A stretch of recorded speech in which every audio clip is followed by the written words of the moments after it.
D'organiser une audition commune avec le président Lafont sur un sujet qui nous intéresse tous, les uns et les autres, au regard des travaux qui ont été menés et de l'actualité, puisque vous avez tous, mes chers collègues, j'imagine, pris le temps de lire le rapport de la Cour des comptes qui a présenté à la Commission des affaires sociales le 11 décembre dernier les conclusions de l'enquête sur l'accès aux études de santé que nous avions commandées en application de l'article LO 132.3.1 du Code des juridictions financières. Les conclusions de la Cour sont globalement assez critiques et ont conduit la Commission à désigner des rapporteurs pour avancer sur ce sujet hautement important concernant notamment l'accès et le déploiement des études de médecine. À ce titre-là, nous sommes au niveau de la Commission des affaires sociales saisis, Corinne Imbert, Khalifé Khalifé, Véronique Guillotin et moi-même, et avec l'idée de poursuivre les travaux au-delà même du rapport de la Cour des comptes et avec l'engagement de mettre en place un certain nombre d'auditions pour mieux comprendre et mieux appréhender l'enjeu qui nous est aujourd'hui posé. Nous avons notamment entendu notre collègue, également Sonia de la Provoté, qui est auteur de 2 rapports sur la mise en œuvre de la réforme PASLAS. Nous avons voulu travailler pour reprendre tout l'historique de la réforme et saluer d'ailleurs l'excellent travail qui avait été réalisé par votre commission, mon cher président, mais également par votre rapporteur, qui clairement connaît parfaitement le sujet.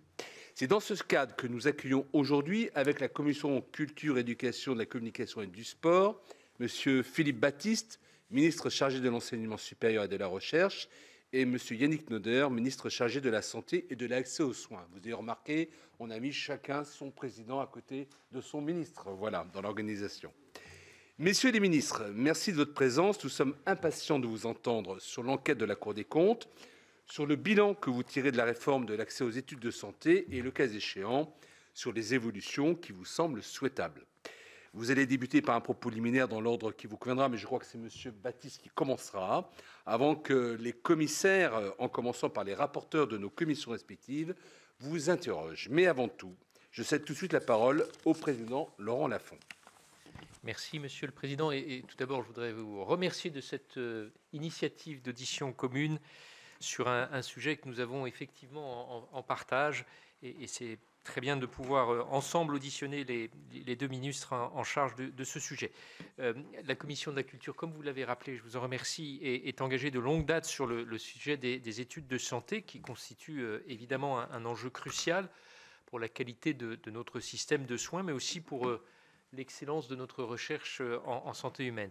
Dans le cadre de sa compétence législative, nous avions rendu un avis sur le projet de loi relatif à l'organisation et la transformation du système de santé en 2019, par lequel nous avions souligné la complexité du nouveau système mis en place. Et dans le cadre de notre pouvoir de contrôle, nous étions aussi penchés à 2 reprises, par l'intermédiaire de Sonia de la Provoté, qui interviendra tout à l'heure certainement à travers des questions, une première mission flash en 2021 qui avait conclu à l'insuffisance de la préparation et du pilotage de la nouvelle organisation dans la phase de lancement de la mise en œuvre de la réforme, et puis un rapport de suivi l'année suivante, en 2022, qui avait pointé les différences de niveau entre les étudiants de l'AS et de PASS et l'insuffisante communication auprès des étudiants ainsi que les fortes disparités entre les établissements. Ces constats ayant été largement repris par la Cour des comptes, comme vous le signalez, Monsieur le Président, il me semble que nous parvenons aujourd'hui à une évaluation partagée de la nouvelle organisation des études de santé ainsi que des évolutions qui pourraient permettre de remédier aux difficultés rencontrées depuis 2020. La mission menée par la Commission des affaires sociales contribuera certainement à tracer le chemin vers ces adaptations et nous sommes bien entendu très désireux d'écouter les 2 ministres de tutelle sur ce sujet. Et donc, comme vous le suggériez, Président Mouillet, nous allons donner en premier lieu la parole à Philippe Baptiste, ministre chargé de l'enseignement supérieur et de la recherche. Messieurs les présidents, mesdames et messieurs les rapporteurs, mesdames et messieurs les sénateurs, monsieur le ministre, cher Yannick, merci beaucoup de me donner ici la parole. Je suis très heureux de me retrouver parmi vous aujourd'hui dans le cadre de vos travaux sur l'accès aux études de santé. Alors, les études médicales qui regroupent à la fois, évidemment, la médecine, mais aussi la maïotique et l'odontologie, et les études pharmaceutiques, suscite depuis des années une attention évidemment importante de la part de nombreux citoyens et il est normal évidemment que les élus s'en saisissent. C'est un sujet qui touche directement à l'égalité des chances pour les étudiants entre les territoires et bien sûr à l'égalité d'accès aux soins et à l'équilibre de notre système de santé, puisqu'on sait qu'évidemment la manière dont sont formés les étudiants a aussi un impact évidemment sur l'endroit où ils s'installent. C'est aussi un sujet qui me tient à cœur car les études de santé, elles s'inscrivent pleinement dans le paysage des études universitaires en général et plus encore peut-être depuis la dernière réforme. Cette réforme celle qui a été examinée, cette réforme qui a abouti à la situation que nous connaissons actuellement a permis de construire un nouveau modèle après la suppression de la première année commune aux études de santé, la PACES. La PACES présentait un certain nombre d'inconvénients. Elle était très déterministe socialement. Elle ne répondait pas ou peu aux besoins des territoires du pays en général en termes de nombre de personnes formées. Et elle avait conduit à isoler de manière démesurée les étudiants de la PACES des autres filières universitaires, même celles qui partageaient le plus d'éléments communs avec elle.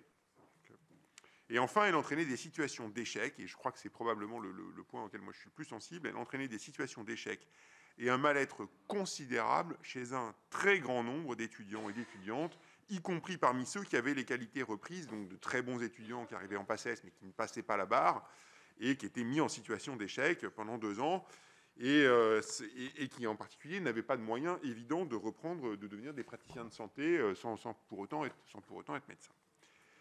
Alors, la réforme du modèle d'accès des études de santé, elle visait à répondre à ces différentes insuffisances. Je crois qu'elle y a en partie réussi, en partie seulement, comme cela a été souligné. Les chances d'accès aux études de santé ont connu une amélioration significative. En effet, le nombre de places ouvertes a augmenté, en particulier en médecine. Nous sommes passés de 8 700 places ouvertes en 2017 à 11 000 par an actuellement, sans baisser le niveau d'exigence. L'augmentation des capacités d'accueil en premier cycle a permis d'améliorer le taux d'accès en médecine, en maïeutique, en odontologie et en pharmacie. Et le taux d'accès des néo-bacheliers est passé de moins de 20% à 30%. Par ailleurs, les redoublements ont chuté de manière drastique. Avec la PACES, le taux de redoublement était gigantesque. Près de 4 étudiants sur 5 étaient concernés par une deuxième première année.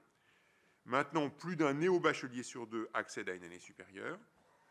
Et le nouveau système a aussi permis une meilleure diversification des profils, en tout cas dans les parcours de première année de licence d'accès à la santé, la LAS.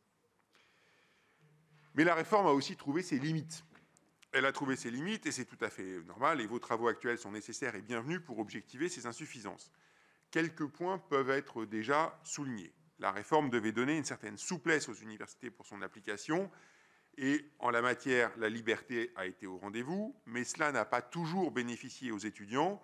L'hétérogénéité entre établissements, la très très grande diversité des systèmes est devenue trop grande et elle nuit à la lisibilité du système. Et je pense que c'est probablement un des enjeux majeurs de ce qui a été, des choses à corriger, c'est la trop grande hétérogénéité des systèmes de formation aujourd'hui. Cela vaut tant pour les modalités de sélection que pour l'organisation des parcours eux-mêmes, trop divers finalement et trop complexes pour le commun des mortels qui doit choisir son université et son parcours en première année. D'autre part, la place des épreuves orales ou les critères des algorithmes de sélection sont d'une grande variabilité d'une université à l'autre. Enfin, la répartition des enseignements ou les possibilités de choix des disciplines hors santé dépendent complètement du lieu d'inscription. Et là aussi, très forte hétérogénéité dans le territoire. Cela pourrait n'être qu'un problème d'organisation préoccupant pour nos esprits cartésiens, mais sans grande conséquence. Mais malheureusement, non, les étudiants souffrent de cette situation, ils la jugent insatisfaisante et ils jugent le système de fait inéquitable de fait de cette difficulté de répartition. Alors actuellement, le modèle PASS-LAS a été adopté dans 29 universités, tandis que le modèle TOULAS ne l'a été que dans 7 universités. La PASS reste la voie majoritaire d'accès en études de santé. Ce schéma reproduit l'idée d'une voie entre guillemets royale, qu'on a beaucoup reproché à la PACES et que la réforme devait permettre de dépasser. De ce point de vue-là, ça n'a pas complètement fonctionné. Les taux d'admission depuis les LAS dans les sites ayant PASS et LAS est demeuré insuffisant, contrairement aux objectifs fixés par la réforme. Et enfin, certains de nos étudiants continuent à partir pour l'étranger, un phénomène qu'il ne faut pas non plus dramatiser, mais qui est réel et qui nous interroge évidemment sur la logique générale du système. Donc 4 ans après la suppression de la PACES, nous pouvons donc constater qu'il demeure des marges de progression importantes. Et pour y répondre, nous devons être à l'écoute de toutes les parties prenantes. À titre personnel, il me semble que certaines pistes de progrès sont déjà identifiables. D'abord, la simplification du système actuel. C'est une demande à peu près générale. Elle a été énoncée par la Cour des comptes, par les doyens des facultés de santé, par les représentants des étudiants, par certains présidents d'université. Et je sais qu'un grand nombre de parents sont aussi du même avis. Je partage leur diagnostic et leur volonté de simplifier et d'harmoniser le système au niveau national. Force est de constater cependant que les modalités de la voie unique sont aussi nombreuses que les parties prenantes qui viennent nous rencontrer. Donc c'est sans doute le fantôme de la PACES qui nous hante avec tous ses défauts. Ce système avait l'avantage d'une grande simplicité du fait de son unicité et de sa rusticité.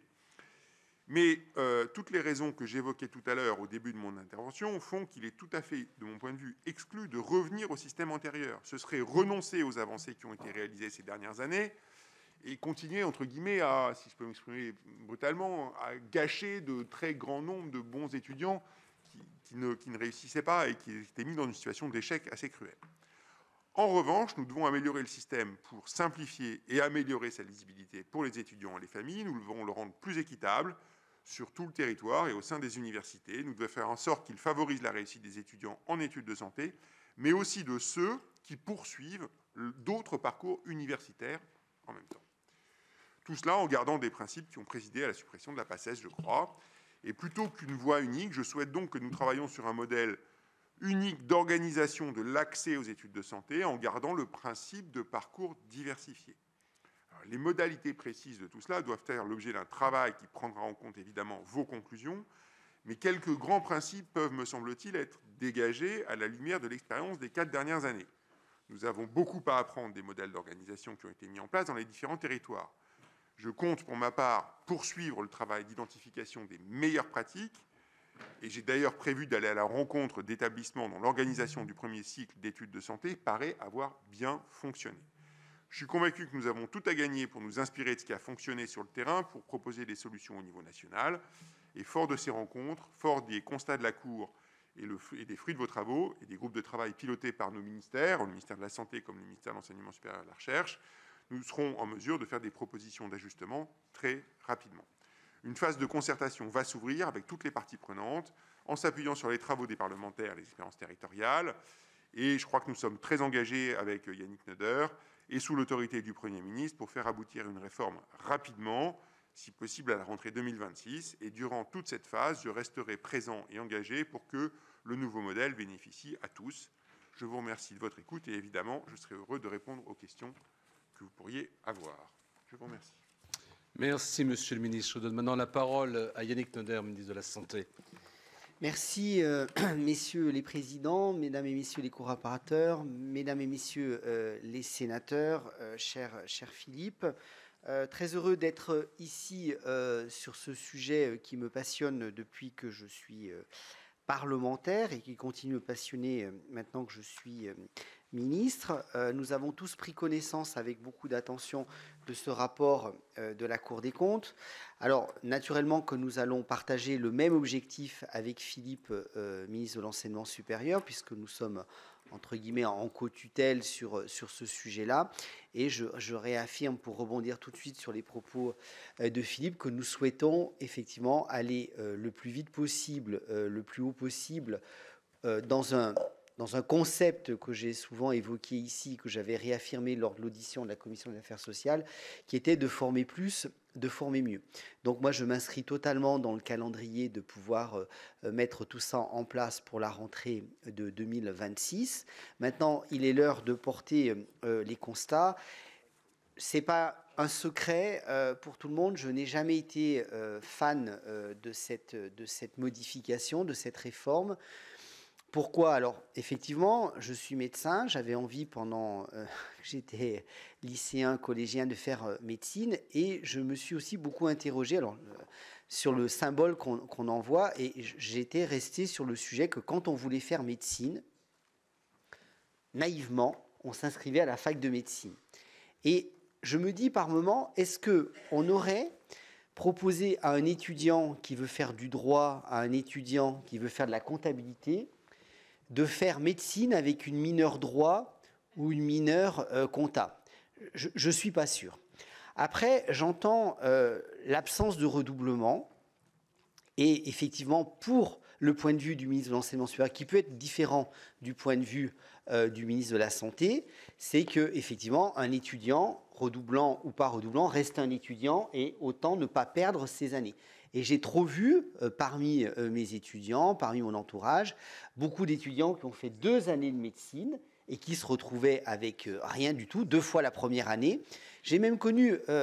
à mon époque, des dérogations où il y avait même des triplements, hein, on a vu des triplements réussis, mais des triplements ratés, donc 3 ans perdus. Donc je comprends qu'au niveau de l'enseignement, du ministère de l'Enseignement supérieur, ça ne soit pas satisfaisant. Moi, je me place plutôt du point de vue des étudiants et des soignants, et moi, je trouve que ne pas réussir une première année de médecine et d'avoir une chance de redoubler, je rappelle que quand... Moi, j'ai passé mon concours, alors ça commence à dater un petit peu, je l'entends, c'était les périodes où c'était extrêmement sélect. Bon, j'ai eu cette chance, moi, de passer dès le premier coup, mais 80%, 90% de mes collègues, en fait, faisaient médecine en faisant 2 fois la première année. Il était même assez usuel de faire 2 fois la première année. Donc, attention de ne pas décourager les choses. Ensuite, sur le deuxième sujet, je voudrais remercier le Sénat parce que vous avez toujours beaucoup, vous êtes beaucoup mobilisés sur ces sujets d'une façon générale. Et je sais qu'il y a eu beaucoup de rapports. Je vois Sonia qui est devant au premier rang avec notamment aussi son rapport. Et je crois qu'on se mobilise beaucoup parce que c'est aussi une des principales préoccupations de nos concitoyens. Pour moi, effectivement, on peut disserter longtemps, et c'est l'objet, sur l'outil, la formation pour former plus et mieux. J'ai surtout aussi envie, moi, de voir à quoi produit cette formation pour répondre aux besoins en santé des Français. On sait quand même que 67% des Français finissent par renoncer à prendre un rendez-vous, parfois, avec un généraliste, et que globalement, si on veut regarder les chiffres, on forme, somme toute, un nombre de médecins qui est guère différent de 1970, alors que nous sommes 15 millions d'habitants en plus, avec une comorbidité sévère, avec une population qui a vieilli, et surtout un phénomène qui nous amène tous à réfléchir, un rapport au travail qui a complètement changé, puisque nos nouvelles générations, je ne veux pas opposer les générations plus anciennes et les nouvelles, mais le rapport au travail a complètement changé et qu'il n'est pas rare de voir des professionnels de santé exercer 4 jours sur 7. Voilà, il y a tout un tas de choses et c'est l'évolution sociétale qui est comme ça, le rapport au travail, le rapport à la vie de famille, à la vie sociale. Et donc ça, on doit en tenir compte. Et moi, je crois que c'était l'objet de la loi que j'avais fait voter en décembre 2023 à l'Assemblée nationale et que j'espère le Sénat pourra inscrire et adopter avec plaisir au mois de mai. C'est que, en fait, ce qu'il faut surtout définir, c'est les besoins dont nous avons besoin, qui doivent être définis en fonction du territoire, en fonction des besoins du territoire.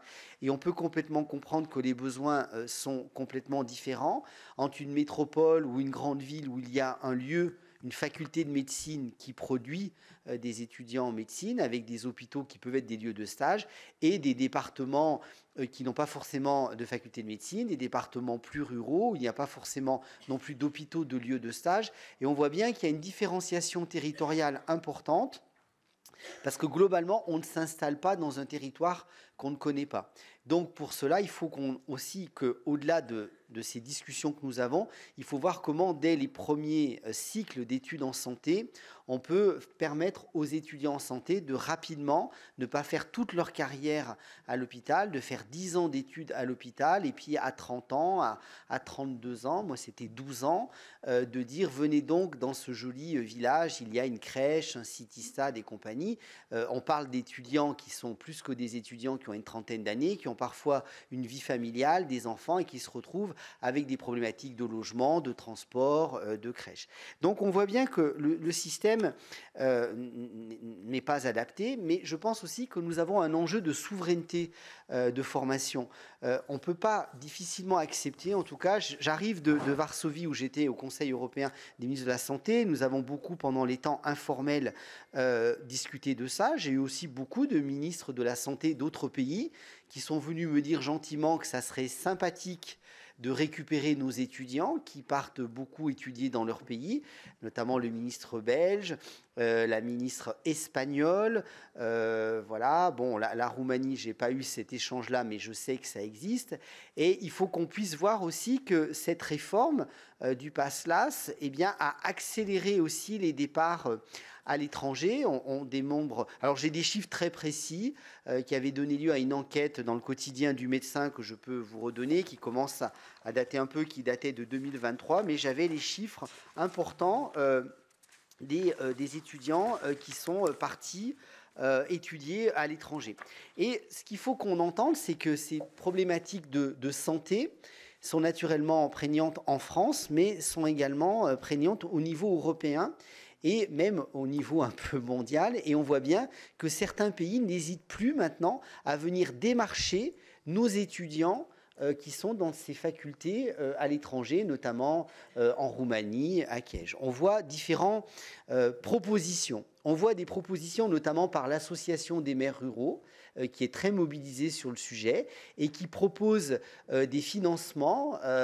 Voilà, je vois qu'il y a des échos dans l'hémicycle, qui propose des financements pour autour de 25-30 000 euros par an pour financer des étudiants de leur territoire qui ont été rejetés du système français et qui vont étudier en Roumanie. Ils n'ont pas droit aux bourses comme on peut avoir droit les étudiants français, donc ça coûte cher, donc ce n'est pas que des étudiants privilégiés qui parfois rentrent aussi le week-end en France travailler et qui donc ont des bourses. Mais on voit aussi un autre système, on voit des pays qui sont dans une espèce de dumping. Je ne les citerai pas parce que nous avons des bonnes relations diplomatiques avec tout le monde, mais on voit des pays qui viennent contacter ces étudiants qui sont en Roumanie et leur proposer de s'installer dans leur pays. Oh, je vais en citer quelques-uns, ils ne m'en voudront pas. La Suisse, l'Allemagne, le Maroc, qui viennent racheter à ces étudiants les années et les bourses qui ont été données notamment par les collectivités locales, villes, communes, il y a des petites communes, il y a des intercommunalités, des départements. Et alors globalement, on voit que l'Association des maires ruraux de France, si elle finance à peu près 25 000 euros par an, on arrive rapidement à des sommes de 100 000 euros. Eh bien, on voit des pays mettre 200 000 euros sur la table pour que l'étudiant puisse rembourser ses études et 100 000 euros pour pouvoir exercer pendant un certain nombre d'années dans le pays à définir. J'ai reçu ces étudiants. Pourquoi je vous dis ça? C'est que je les ai reçus à l'Assemblée nationale, ces étudiants qui sont des étudiants français qui étudient à l'étranger et que, en fait, ils seraient assez désireux de, pourquoi pas, revenir en France si on a un véhicule législatif et un capacitaire universitaire qui permet de les accueillir. Alors, on peut se poser la question du niveau. Donc là, on peut solliciter nos doyens pour s'assurer qu'il y aurait un bon niveau. Mais ce qui est encore plus paradoxal et qui devient assez insoutenable sur ce sujet, c'est qu'on a aussi ces étudiants. Moi, j'ai 3 types d'étudiants dans mon service, je le dis souvent, mais c'est quand même très... C'est comme ça que ça fonctionne. Les étudiants classiques, Pass-LAS ou ancien système, et maintenant plutôt Pass-LAS, puisque le nouveau système s'est mis en place. J'ai des étudiants PADU, avec toute la problématique qu'on pourrait évoquer. Et puis j'ai des étudiants français, des petits grenoblois, qui étudient en Roumanie et qui viennent faire leur Erasmus chez moi. On voit quand même qu'on a un peu perdu le contrôle de notre système de formation.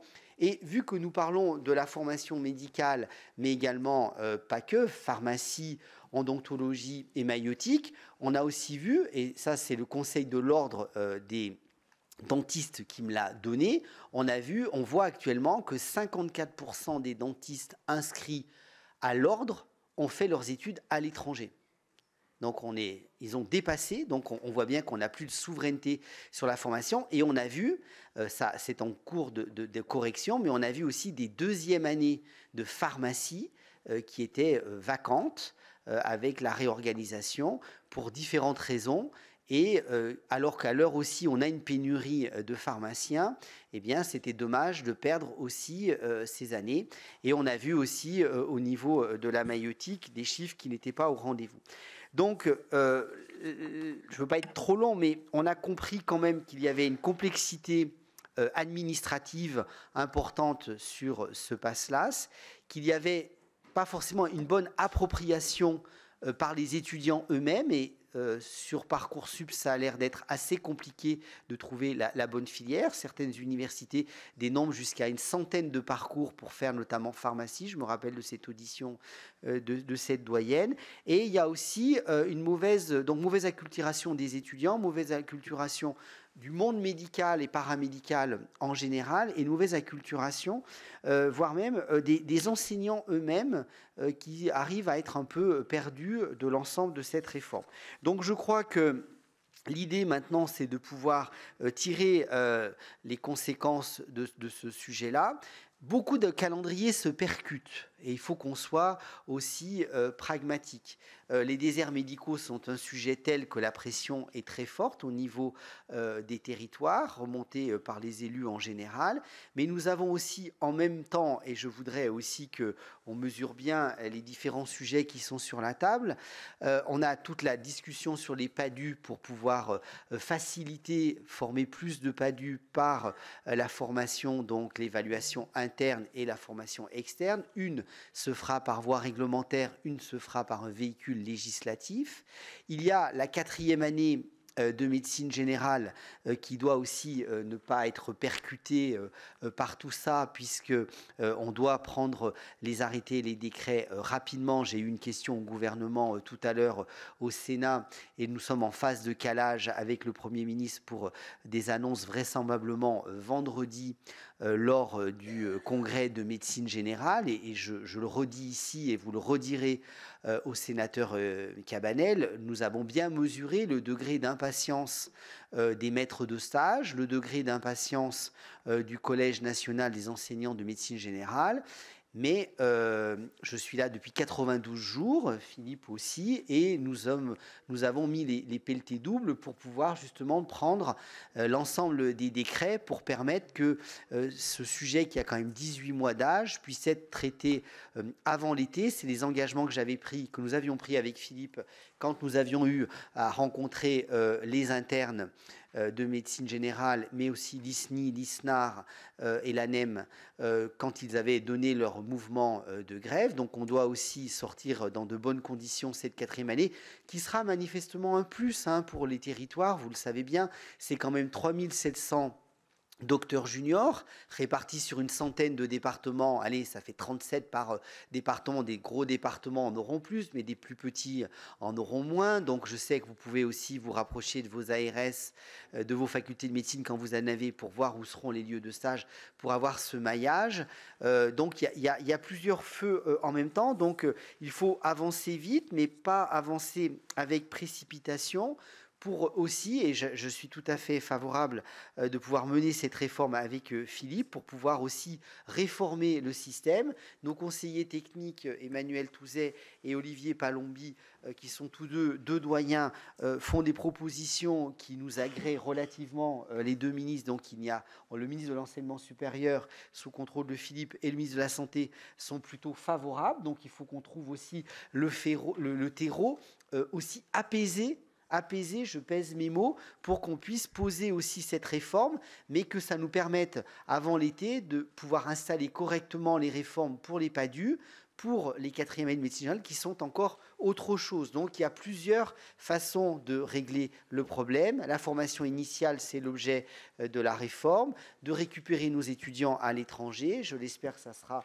inscrit le 19 mai, puisque ça fait partie des travaux en cours. Les PADU et la 4e année, tout ça amène un mouvement. Alors, je parle bien de formation tout compris, ça fait à peu près 50 000 médecins à l'horizon de 2027. Ça ne veut pas dire 50 000 médecins supplémentaires, parce qu'il ne faut pas oublier les départs en retraite. J'avais quelques chiffres de départs en retraite. Actuellement, il y a autant de départs en retraite qu'il n'y a d'entrées, à 400 près. Hein, c'est 11 200 pour 11 800 de départ. Mais ce qui est plus inquiétant, c'est que quand un généraliste s'en va, il faut 2,3, 2,5. Donc si même numériquement, on peut dire qu'on est à peu près à l'équilibre, en termes de temps de présence, je pense qu'on nous sommes déficitaires. Voilà, je ne veux pas être trop long, je pense que je suis en train de le devenir. Toutes mes excuses et je répondrai avec plaisir à vos questions. Merci, Monsieur le Ministre. Alors, on va commencer le débat avec l'ensemble des commissaires. On va donner la parole d'abord au rapporteur, qui donnera lieu à une première tournée de réponses. Ensuite, on ouvrira le débat avec l'ensemble des sénateurs. Alors, là, je change de casquette parce que, étant moi-même rapporteur, je vais juste retourner sur un point que vous avez évoqué les uns les autres, notamment sur la complexité du système. Simplement, ayant en tête que seulement en Île-de-France, aujourd'hui, il y a plus de 100 possibilités de parcours en passe ou en LAS, simplement pour l'Île-de-France, pour vous donner la variété. Voilà, donc on a bien compris qu'aujourd'hui, vous avez fléché cette difficulté. La question que je voudrais évoquer, c'est la capacité quand même à pouvoir réagir à brève échéance, parce qu'on sait que derrière, même s'il y a une volonté commune, on a quand même des universités qui ont investi dans une organisation, on a des universités qui ont communiqué sur la façon dont ils traitaient l'enjeu, et donc voilà. Donc la question, c'est à travers cette volonté de simplification, quelle marge de manœuvre finalement à court terme est-ce que nous pouvons avoir pour avancer sur cet élément de réforme? Voilà ce qui concerne la première question, et je donne tout de suite la parole à Sonia de la Provoté. Oui, merci beaucoup, messieurs les ministres, messieurs les présidents, d'avoir permis cette audition commune, parce qu'un des sujets qui a été pointé depuis le début, c'est le fait que la concertation est nécessaire, et la discussion, le dialogue, parce qu'il y a une continuité dans la formation des médecins singulièrement, mais pour toutes les professions de santé, et que ce qui se passe au moment de l'admission conditionne ce qui va se passer par la suite. Et notamment, il y avait un problème de budget et de place au regard de la taille des promos pour pouvoir les accueillir dignement dans les centres hospitaliers au début de la mise en œuvre de la réforme. Du point de vue du reproche qui était fait de la PACES sur le bien-être des étudiants et leur réussite, vous l'avez affirmé, on ne peut pas tout à fait considérer que l'objectif a été atteint et que les difficultés sont encore là. On va arriver à la 5e promotion de la réforme, et donc on peut, je pense, assez sereinement dire que le constat est plutôt négatif. Donc il y a plusieurs sujets qui sont soulevés. L'orientation en LAS en première année est encore subie par les lycéens, faute de place dans les licences qu'ils choisissent, parce qu'ils veulent faire de la santé, ils veulent faire de la médecine, ils vont en LAS, et donc ils ont tendance à choisir plutôt la biologie. Enfin voilà, on voit bien. Et par conséquent, il n'y a pas que des licences de biologie. Et donc, il faut bien réorienter les étudiants. Et donc, ça, c'est quand même une difficulté qui a été pointée depuis le début. Et donc, est-ce qu'il y a une réflexion qui a été engagée d'abord sur l'étendue des licences concernées? Est-ce qu'on souhaite moins étendre ou plus étendre? Je pense qu'une centaine de licences différentes, ça commence à être assez confortable. Et je ne suis pas sûre qu'ils aient envie d'aller dans la centaine de licences. Et peut-être qu'il y a une vingtaine réellement qui correspondent à leurs attentes. Donc, est-ce qu'une réflexion a été engagée? Et bon, il y a peu de chances qu'elle soit opérationnelle en 2026. Donc, ça sera à la rentrée 2025. Donc, ça sera peut-être pour la rentrée 2026. Les étudiants en première année de l'AS ont moins de chances de réussir le concours, enfin le concours, l'examen d'entrée, c'est-à-dire par rapport au PASS. Et lorsqu'ils le réussissent, ils semblent avoir été, ça c'est le retour des universités, moins préparés à la suite. Et donc, est-ce qu'il y a eu un ajustement? Là, du coup, c'est pour le ministre de la Santé, un ajustement en termes de rattrapage des connaissances et des acquis. Parce qu'être médecin hier, c'est comme être médecin aujourd'hui. Et donc, si on a un bagage qui est plus mince au départ, il faut compenser parce que le bagage doit être identique derrière. Et là, pour le coup, c'est vraiment le sujet de la concertation entre les deux ministères. Par ailleurs, depuis l'entrée en vigueur de la réforme, un phénomène de vacances de place est développé dans les études de pharmacie et de maïeutique, respectivement 14% et 10% des capacités d'accueil. Et on sait que voilà, il y a une remontée du terrain sur ce sujet, que cela s'aggrave. Alors qu'on a une augmentation des compétences, des délégations de tâches. Donc finalement, quand il y a moins de pharmaciens, eh bien, c'est moins de compensation du moins de médecins sur le terrain pour assurer l'accompagnement des patients. Donc du coup, ça aggrave le sujet finalement de déséquilibre démographique. Faut-il, comme le suggère la Cour des comptes et les étudiants, revenir substantiellement sur cette réforme pour préférer une voie d'accès unique, majoritairement fondée sur les enseignements en santé en première année, c'est-à-dire une majeure plus qu'une mineure ou une mineure plus qu'une majeure. En tout cas, à un moment, est-ce qu'il faut réfléchir à cette question et trancher, piloter, en quelque sorte. Malgré l'autonomie de l'université, la notion du cadrage reste quand même essentielle. Et seriez-vous par ailleurs favorable à l'expérimentation proposée par la Cour des comptes d'un accès direct à l'issue du baccalauréat aux études de pharmacie? C'est une demande d'un certain nombre de doyens de pharmacie. Est-ce que ça fait partie des sujets que vous évoquez? Par rapport au rapport qui avait été effectué, je me dépêche, il faut que je fasse plus vite que ça.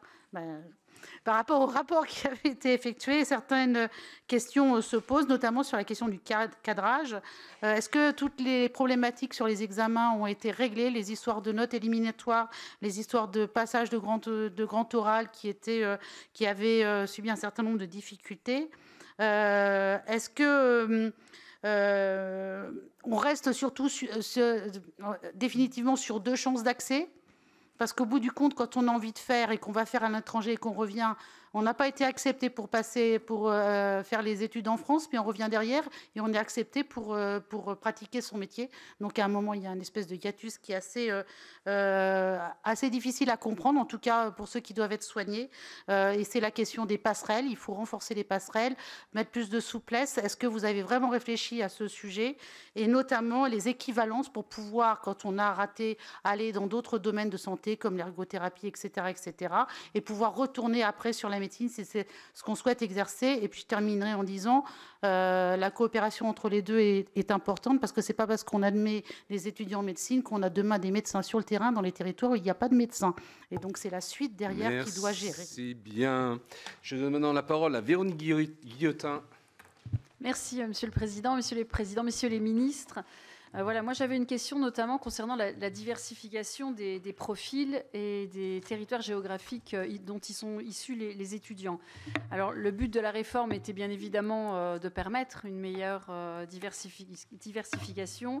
Il semblerait, mais vous avez l'air de dire le contraire, mais la Cour des comptes dit quand même que cet objectif n'a pas été une réussite dans cette réforme. Alors la question est simple, comment est-ce qu'on peut faire, comment comptez-vous faire pour améliorer cette situation, étant donné que l'on sait pertinemment, et Monsieur le ministre de la Santé l'a dit, qu'on a plus de chances de revenir sur un territoire, soit un territoire rural, soit un territoire éloigné d'un centre urbain ou d'un centre universitaire, lorsque l'on est issu de ce territoire.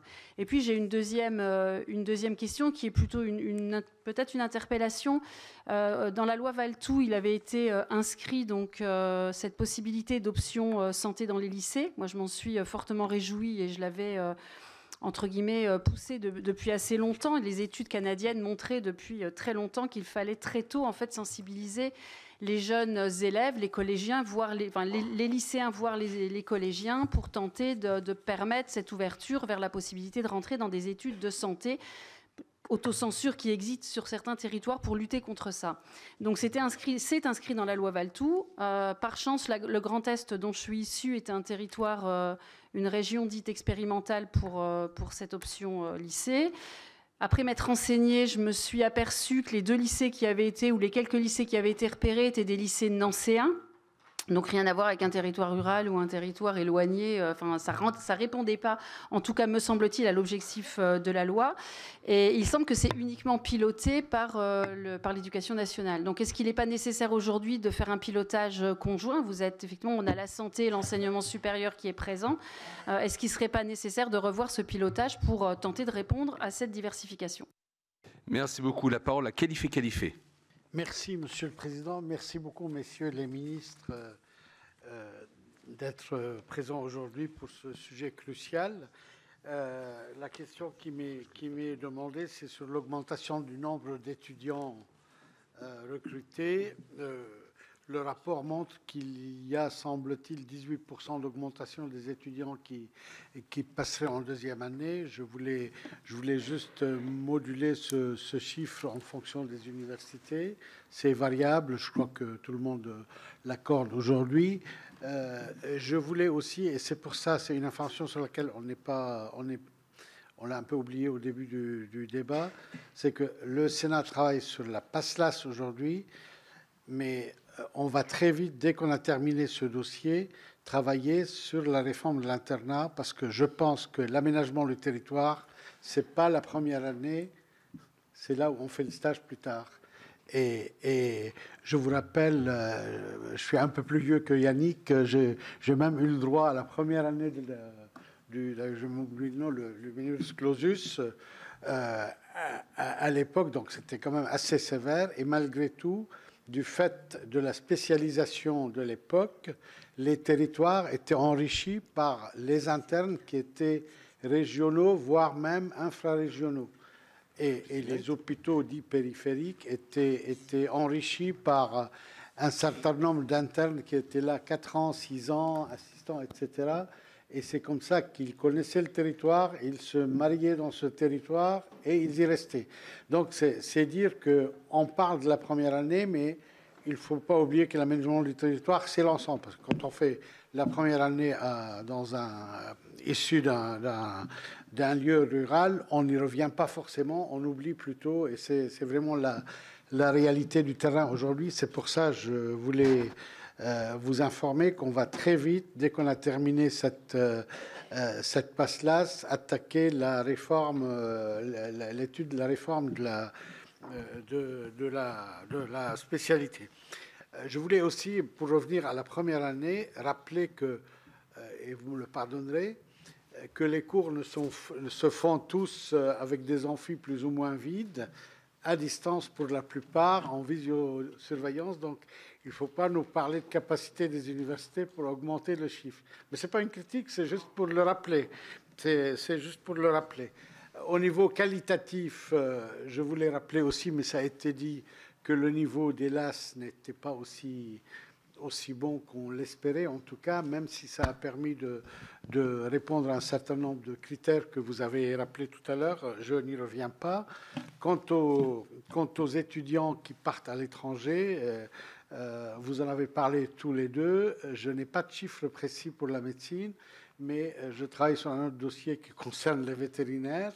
On sait que seulement 7% des étudiants vétérinaires ont choisi l'étranger par choix personnel et 92 l'ont fait par obligation. J'imagine qu'en médecine ou en santé, c'est pareil. Donc, c'est un sujet pour nous, un sujet important. Et comme le ministre de la Santé, je suis favorable à ce qu'ils reviennent au plus vite, et dès la 4e année, vraiment, dès qu'ils pour être intégrés rapidement, essayer de...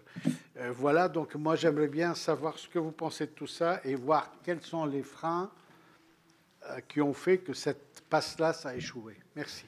Très bien. Je donne la parole à la dernière rapporteure, Corinne Imbert, avant une réponse des ministres. Merci, Monsieur le Président. Merci, Messieurs les ministres, pour vos propos introductifs. La loi de 2019 a supprimé, j'allais dire en théorie, supprimé l'ancien numerus clausus. Enfin, ça, c'est une certitude. Et l'a remplacé par un nouveau système de concertation régionale et nationale qui devait permettre de faire remonter des territoires les besoins en professionnels de santé, les capacités de formation. Ça, c'est la théorie. Ce système, évalué par la Cour des comptes, a été estimé insuffisant. Nous le savons, en tout cas, le sentiment que j'ai, c'est que l'Observatoire national de la démographie des professions de santé n'est pas armé pour remplir ses missions, que les universités restent trop peu responsabilisées, que les agences régionales de santé trop peu accompagnées. D'ailleurs, une petite aparté, la réforme ne disait pas SLAS, et au-delà de... Et ça va peut-être être l'argument qui va être avancé, c'est-à-dire l'autonomie des universités. Comment expliquer que sur une réforme PASLAS, on arrive à cette situation où on parle du TOULAS? Voilà. Est-ce que le ministère a été consulté? Est-ce que vous vous avez dit, tiens, c'est une bonne initiative, on essaye, puisqu'au départ, ce n'était pas prévu dans la réforme. Bien, la question des élus locaux, parce que vous n'a pas échappé que nous étions au Sénat, donc comment les élus locaux pourraient être mieux associés aux projections démographiques? Est-ce que vous entendez améliorer le pilotage démographique des professions de santé à travers leur remontée, leur analyse de territoire beaucoup plus fine?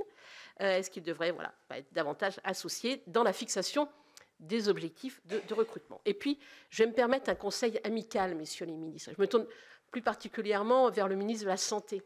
Vous avez fait un pas de côté, monsieur le ministre, en parlant des PADU, en parlant de la 4e année d'internat de médecine générale, dont je rappelle qu'elle est une initiative sénatoriale, et notamment du groupe Les Républicains ici au Sénat, repris en loi de financement de la sécurité sociale. Bien sûr, nous évoquons la formation et l'installation des professionnels, vous l'avez vous-même évoqué, donc c'est un sujet d'aménagement du territoire. Mon conseil amical, c'est écouter le Sénat, monsieur le ministre. Très bien, c'est une bonne transition pour donner la parole à nos deux ministres. Voilà, et donc par rapport, on regarde déjà ces premières questions des rapporteurs. Je commence par vous, monsieur le ministre. Non. Je vais peut-être commencer sur les questions les plus universitaires. Enfin, voilà, on va se répartir les... Et de manière générale, nous écoutons le Sénat. Non, alors bon, il y a beaucoup de points qui ont été mentionnés. Je reviens peut-être sur l'exemple qui a été donné sur la centaine de parcours possibles, effectivement, en Île-de-France, quand vous voulez faire des études de médecine. Et effectivement, c'est un chiffre qui en soi est anxiogène, et on voit bien que, ne serait-ce que par ce chiffre-là, on voit bien qu'effectivement, il faut simplifier. Alors, et derrière, c'est quoi? C'est beaucoup en fait les parcours qui sont liés aux majeurs mineurs, qui sont à côté de la formation en santé, une très très grande diversité qui a été laissée à la main des établissements des universités pour faire soit dans le cas d'une LAS, la mineure, et puis dans le cas d'une PAS, la majeure correspondante. Et probablement que dans les éléments de réflexion qu'on va avoir pour construire la suite, il faudra probablement limiter le nombre de doubles parcours possibles à quelques disciplines qui font vraiment sens avec les études de santé. Après, il y aura une discussion intéressante une fois qu'on a posé le principe de savoir quelles sont ces disciplines exactement qu'il faudra choisir. Mais je veux dire, je pense que clairement, ça fait partie des objectifs. Peut-être sur la question qui a été posée de différentes manières, mais sur peut-être un point sur le succès ou les insuccès. Bien entendu, je pense que le constat aujourd'hui, et le rapport de la Cour, comme les constats qu'on peut tous faire, montre bien qu'il y a encore beaucoup de travail à mener. Il faut quand même se rappeler de la situation de 2019 avec la PACES, qui était quand même, au risque d'être un peu brutal, quand même une usine à plier les étudiants qui étaient de très bons étudiants qui arrivaient. Alors, je ne parle pas de ceux qui passaient la barre, parce que ceux-là, je veux dire, c'était voilà, mais les autres, c'était quand même... Ouais, non mais oui, pas tous. Non mais voilà, donc ça, c'était un vrai sujet. Et l'autre sujet, c'était quand même alors je cite de mémoire, donc je peut-être avec un tout petit peu de prudence, mais c'était aussi cet examen, systématique à la fin. En fait, il avait un taux de prédictibilité par rapport aux résultats du baccalauréat qui était d'à peu près 100%. C'est-à-dire que les résultats étaient très très corrélés. Dit autrement, le fait de passer 1 an ou 2 ans à préparer l'examen, en fait, c'est pas que ça servait pas à grand chose, parce qu'évidemment vous aviez des connaissances et que vous développiez des connaissances, mais quelque part pour sélectionner, pour choisir les étudiants, c'était quand même assez limité. Et puis en termes de diversification des parcours, c'était très voilà. Alors les chiffres aujourd'hui, effectivement, si on regarde globalement en termes de diversification des parcours, les progrès sont pas spectaculaires. Par contre, si vous regardez de manière plus spécifique les étudiants qui sont en LAS aujourd'hui, on voit 2 choses. À la fois une diversification des parcours qui est quand même globalement beaucoup plus forte, parce qu'on a des étudiants qui sont parfois très différents des autres étudiants. Donc de ce point de vue-là, c'est plutôt intéressant. On voit aussi, par contre, quand il y a la compétition sur une même université entre les LAS et les PAS, parce que vous savez qu'il y a aussi des cas où il n'y a pas de compétition, c'est soit 100% LAS, soit 100% PAS. Mais quand il y a compétition, c'est vrai que les meilleurs étudiants vont en LAS. En PAS, pardon, excusez-moi. Vous m'avez compris. Les meilleurs étudiants vont en PAS, et donc objectivement, après ceux qui vont en LAS, parce qu'ils n'ont pas peur du concours, parce qu'ils sont, enfin, de l'examen, encore une fois, pardon. Et donc, voilà. Et par contre, après, effectivement, ceux qui vont en LAS, quand il y a compétition, réussissent un peu moins bien après. Mais évidemment, ce n'est pas la situation que vous avez dans les universités où vous avez en 100% en LAS. Donc voilà, c'est juste pour prendre un tout petit peu de recul par rapport à ça. Voilà. Je voulais dire que... Oui, et alors, effectivement, il y a aussi, dans un sujet que je crois que vous aviez mentionné aussi, le fait qu'il y a une certaine contrainte dans les parcours liés aux capacités d'accueil. Ça, c'est une vraie réalité. Malheureusement, ce n'est pas une réalité qui est uniquement pour les études de santé. C'est vrai dans tous les sujets. Hein. C'est-à-dire que si demain, vous voulez faire... je ne sais pas moi, des STAPS dans telle ou telle université, il y a des capacités d'accueil qui peuvent être saturées. Et donc, potentiellement, vous pouvez ne pas pouvoir faire exactement ce que vous...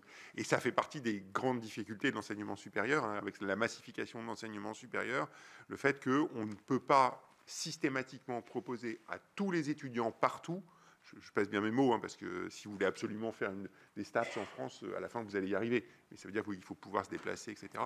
Donc, voilà, cette difficulté n'est pas spécifique aux études de santé. Ça n'en reste pas moins un vrai sujet, mais c'est pas spécifique.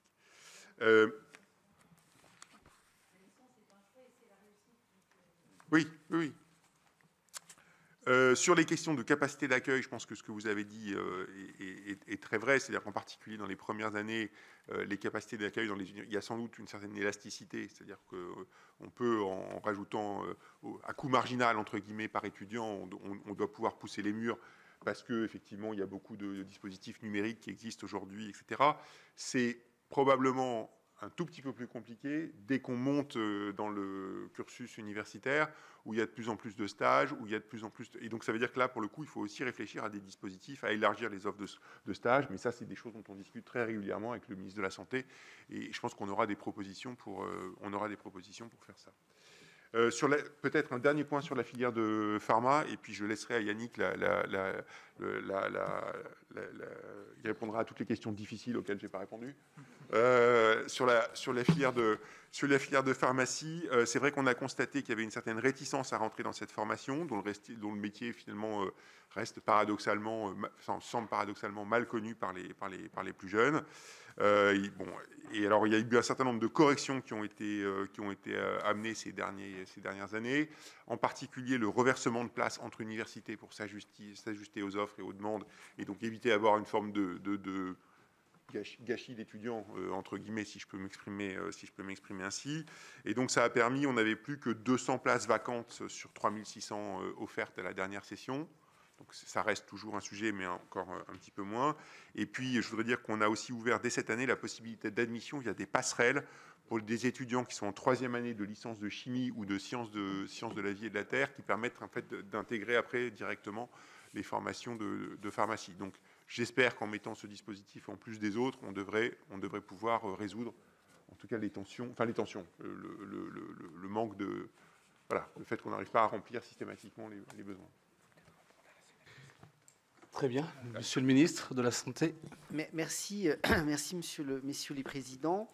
Alors, sur le côté plus sanitaire, Sonia de la Provoté, effectivement, sur la mise à niveau des LAS par rapport au PASS, qui était l'objet de la question, je pense que ça, c'est quelque chose qui appartient à chaque faculté de médecine et que moi, je ne peux pas dire autre chose en tant que ministre de la Santé, de faire pleine confiance aux doyens et leur équipe pédagogique pour, s'ils dépistent effectivement des étudiants qui ne seraient peut-être pas là où on les attendait, de pouvoir mettre en place. Mais je ne sais pas si c'est le législateur qui doit aller jusqu'à ce niveau-là. Pour Véronique, mais j'entends ce sujet-là et c'est un sujet qui m'a été également remonté. Concernant Véronique Guillotin sur un certain nombre de choses, la diversification, vous avez parlé effectivement, est-ce que cette loi a permis la diversification des profils. Selon les études que j'ai de la DGOS, qu'on m'a encore fait apparaître, non, il y a très peu de diversification des profils. En gros, le ratio sur le genre ou sur l'origine socio-professionnelle n'a pas été, ça a bougé de quelques pourcentages, mais si on faisait quelques tests de qui d'eux ou autres, on montrerait que ce n'est pas significatif. Donc, ce n'est pas ce qui a permis... voilà, ça donne un mouvement, une tendance, mais on ne peut pas dire que ça a tenu ses objectifs. Par contre, sur la diversification, moi, je crois beaucoup plus au sujet de campus connectés, de formation de première année sur les départements, notamment, qui n'ont pas la chance d'accueillir de facultés de médecine. Donc, je crois que ça, c'est des sujets intéressants. Les expériences qu'on en a, on montre qu'ils ne réussissent pas moins, parfois même bien au contraire. Il faut aussi faire attention sur certaines subtilités de Parcoursup, puisqu'on me relatait encore que, par exemple, chez moi, en Auvergne-Rhône-Alpes, nous l'avons fait sur...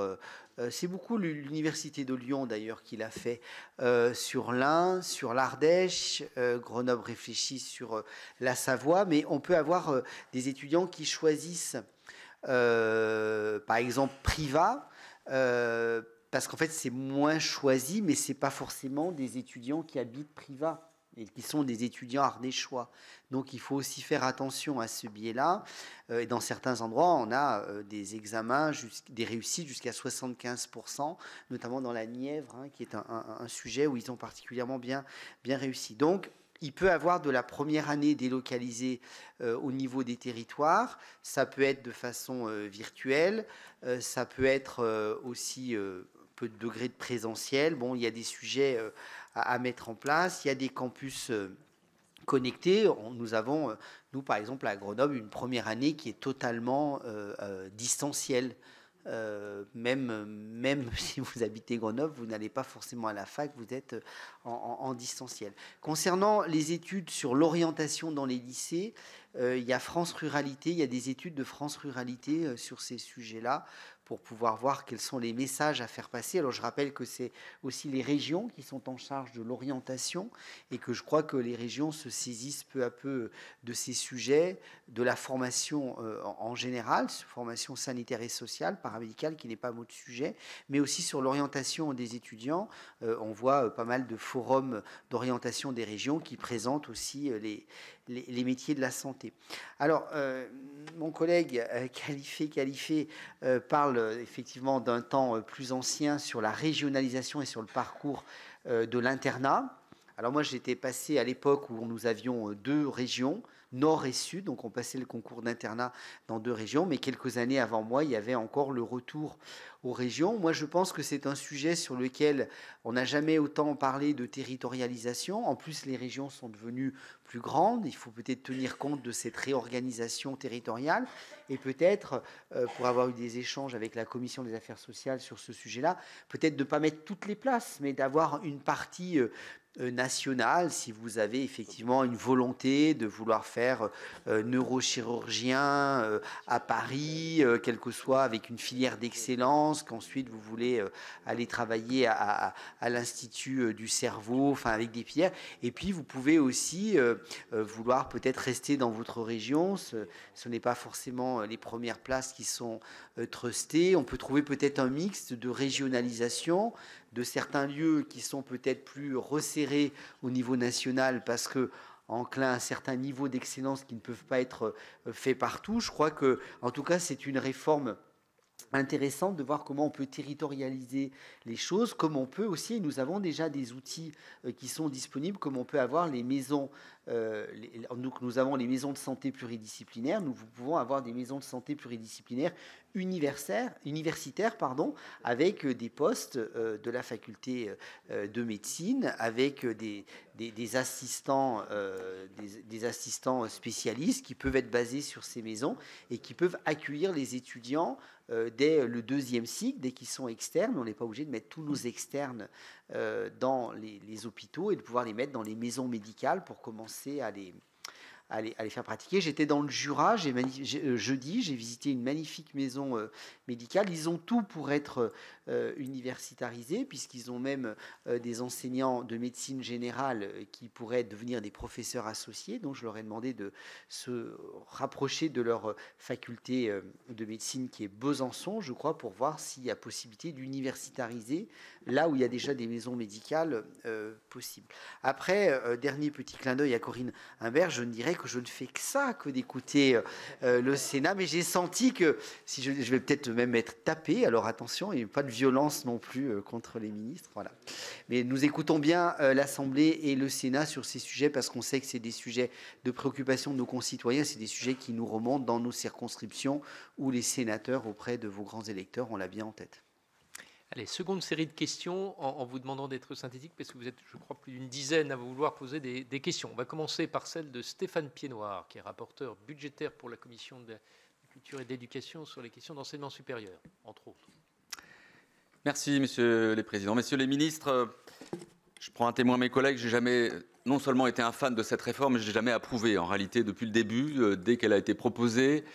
Et en fait, je me réjouis aujourd'hui de ne pas avoir changé d'avis. Et ce n'est pas le rapport de la Cour des comptes que nous examinons aujourd'hui qui va aller dans ce sens. On pourrait faire des tests du Q2 d'indépendance sur les choix. Monsieur le ministre, je peux m'y pencher dans les prochaines semaines si j'ai un peu de temps. La réforme du bac, en plus, a considérablement brouillé les cartes en amont. C'est-à-dire qu'aujourd'hui, il me semble qu'il faut un socle scientifique minimal pour envisager des études de santé. Ça n'engage que moi, mais j'y crois fermement. Or, la réforme du bac, elle a totalement éclaté l'ancien système. Et aujourd'hui, tous les recruteurs, que ce soit dans les études de santé ou dans d'autres filières, ne s'y retrouvent plus. Ça, c'est le premier constat. Alors, l'une des motivations de cette réforme, c'était la diversification des profils. Alors, je sais qu'on fait des cours d'empathie désormais en primaire. Et la diversification des profils, c'était pour avoir affaire à des médecins qui faisaient preuve de plus d'empathie, qui étaient plus en connexion avec leurs patients. La mineure santé pour diversifier sa formation, pourquoi pas, mais pour que ce soit un critère de discrimination à l'embauche, je dirais, ou en tout cas pour se former aux soins, je n'y crois pas un seul instant. J'adore parler histoire, Moyen-Âge et ère napoléonienne avec mon médecin, mais ce n'est pas l'objet de mon rendez-vous. Ce que je lui demande, c'est d'abord de me soigner et de faire ça avec toute la compétence nécessaire. Donc, première question, qu'est-ce que vous envisagez pour renforcer ce socle scientifique, pour que nos médecins aient ce socle de manière sine qua non? Deuxième motivation qui a d'ailleurs été évoquée, c'est l'échec. Moi, vous savez, j'étais enseignant en secondaire à un moment donné. Je n'ai jamais vu un lycéen de terminale renoncer à ses études de médecine au prétexte que ça risquait de l'amener à l'échec. C'est comme ça, ils en faisaient pas leur deuil, mais en tout cas, ça faisait partie de leur choix. Il y a d'autres filières qui sont très exigeantes. Il y a une différence profonde, c'est l'absence de sélection en réalité. Et là aussi, ce serait bien de faire un test entre l'adéquation des notes qui sont observées, des lettres, je ne sais plus, au lycée, avec les résultats au concours de PACES à l'époque. Là, il y aurait un vrai filtre à construire. Est-ce que vous envisagez peut-être une moyenne éliminatoire à l'issue de la première année pour dire à certains étudiants, ces études ne sont pas faites pour vous, tout simplement, ça peut arriver, et qu'on ne sacrifie qu'une année d'enseignement supérieur. Et puis, dernière chose, j'ai entendu Monsieur le ministre de l'Enseignement supérieur évoquer une simplification, une modalité unique aux études de santé. Il n'y a plus qu'à mettre le parcours d'accès unique, ça s'appelle PACES. Qu'est-ce que vous envisagez exactement dans cette modalité unique? En tout cas, je me réjouis évidemment qu'on aille vers cette simplification. Je vous remercie. Merci. La parole à Annie Le Hérault. Merci, Monsieur le Président. Alors, il y a beaucoup de choses qui ont été évoquées, mais on est là sur l'accès aux études de santé en nombre et en qualité. Et pour répondre à un accès aux soins pour tous et partout, et répondre aussi aux besoins de soins de la population, c'est-à-dire aux différentes spécialités. Alors, il y a plusieurs points, enfin je rejoins ce qui a été dit par Madame Guillotin notamment, et j'aurais aimé avoir votre avis sur vous l'avez abordé un peu, sur les antennes délocalisées. Ça a été un peu abordé, mais j'aurais souhaité que vous précisiez l'évaluation que vous pouvez en faire, parce que je suis convaincue que si on ne diversifie pas. Alors la diversité des profils, pour moi, c'est une diversité sociologique, parce qu'on sait que la plupart des étudiants sont CSP++. Donc comment est-ce qu'on arrive à diversifier ce recrutement? Et je pense que par le biais des études de santé en lycée, on devrait pouvoir le faire, mais aussi une diversité géographique, parce qu'on ne pourra faire en sorte que les médecins s'installent sur les territoires que s'ils sont originaires de ces mêmes territoires. Donc moi, je rejoins de nombreux points et je vous fais confiance, Monsieur le Ministre, parce que je trouve que vous avez un diagnostic que nous partageons, je pense, tous, et des pistes de travail qui sont très intéressantes. Mais avant l'été, nous souhaitons avoir un résultat, et donc vous prenez l'engagement. Concrètement, quelles propositions vous allez nous faire? Alors j'ai bien entendu aussi les pistes sur la possibilité de faire revenir les étudiants qui sont partis à l'étranger. Alors non pas en Erasmus comme ça a été dit, mais de les faire revenir dans un cadre différent pour les faire reprendre le cursus en cours d'études ici en France, parce que c'est le souhait de beaucoup d'entre eux, et qu'ils ne répondent pas aux sirènes qui leur sont proposées de 200 000 € proposées par les Suisses ou les Allemands. Concernant l'externat et l'internat, je pense qu'il faut aussi travailler les possibilités d'accueil en stage sur tous les territoires, et pas seulement les CHU, mais aussi les centres hospitaliers de proximité, la médecine de ville, la PMI, ça n'a pas été cité, la médecine du travail. On manque cruellement de médecins. Si on veut recruter sur ces spécialités, il faut aussi que nous puissions, que les étudiants puissent faire leur stage ici. Et puis sur les capacités d'accueil, moi je pense que la visio est une solution, c'est une solution, avec des lieux de stage et des pratiques de stage de terrain élargies aux territoires ruraux. Et quant à la régionalisation, je pense que la régionalisation est peut-être la piste aussi, parce que les régions sont les mieux positionnées pour évaluer les besoins en santé, pour évaluer et recruter aussi les futurs étudiants en santé. Merci. Adelziane. Merci Président, merci à nos présidents d'avoir organisé cette réunion en intercommission justement pour échanger avec vous, messieurs les ministres, sur ce rapport de la Cour des comptes. Moi, je porterai mon propos sur un des aspects qui a été explicité dans ce rapport sur la diversité sociale et territoriale des étudiants, qui est un enjeu clé, de mon point de vue, pour l'égalité des chances et pour la lutte contre les déserts médicaux. Le rapport de la Cour des comptes le souligne précisément, cela constitue un des leviers, je cite, non coercitifs les plus efficaces pour assurer une meilleure répartition des professionnels de santé. Or, l'accès à ces études reste profondément marqué par des déterminismes sociaux et territoriaux. Je profite de cette occasion pour les rappeler. Les chiffres parlent d'eux-mêmes. Près de 45% des médecins qui sont enfants de cadre supérieur, majoritairement issus de zones urbaines favorisées. Nous en parlions avec ma collègue Marie-Pierre Monet à l'instant. De fait, les jeunes des classes populaires, des zones rurales et des quartiers défavorisés urbains sont largement sous-représentés. C'est une injustice aussi qui ne se limite pas à une question d'égalité des chances, parce qu'elle impacte directement la répartition des médecins sur le territoire. L'adresse l'avait déjà souligné en 2021. L'origine sociale et territoriale des médecins influe directement, fortement sur leur choix d'installation. Et dans mon territoire, je suis sénateur de la Seine-Saint-Denis, qui est un des premiers déserts médicaux du pays. Ces difficultés sont exacerbées, car dans un département où les cadres ne représentent que 10% des actifs, où un élève a des difficultés de scolarité avec un an de cours perdu à l'approche du bac, faute de remplacement de ses professeurs, on se retrouve avec un territoire qui est sous-doté. Même si la Seine-Saint-Denis dispose de facultés de médecine de très bon niveau, elle n'irrigue pas suffisamment son territoire. Et par ailleurs, c'est le lien que je voulais faire, et ça a été évoqué par certains de mes collègues, le lien, trop peu de lycéens du département s'y orientent.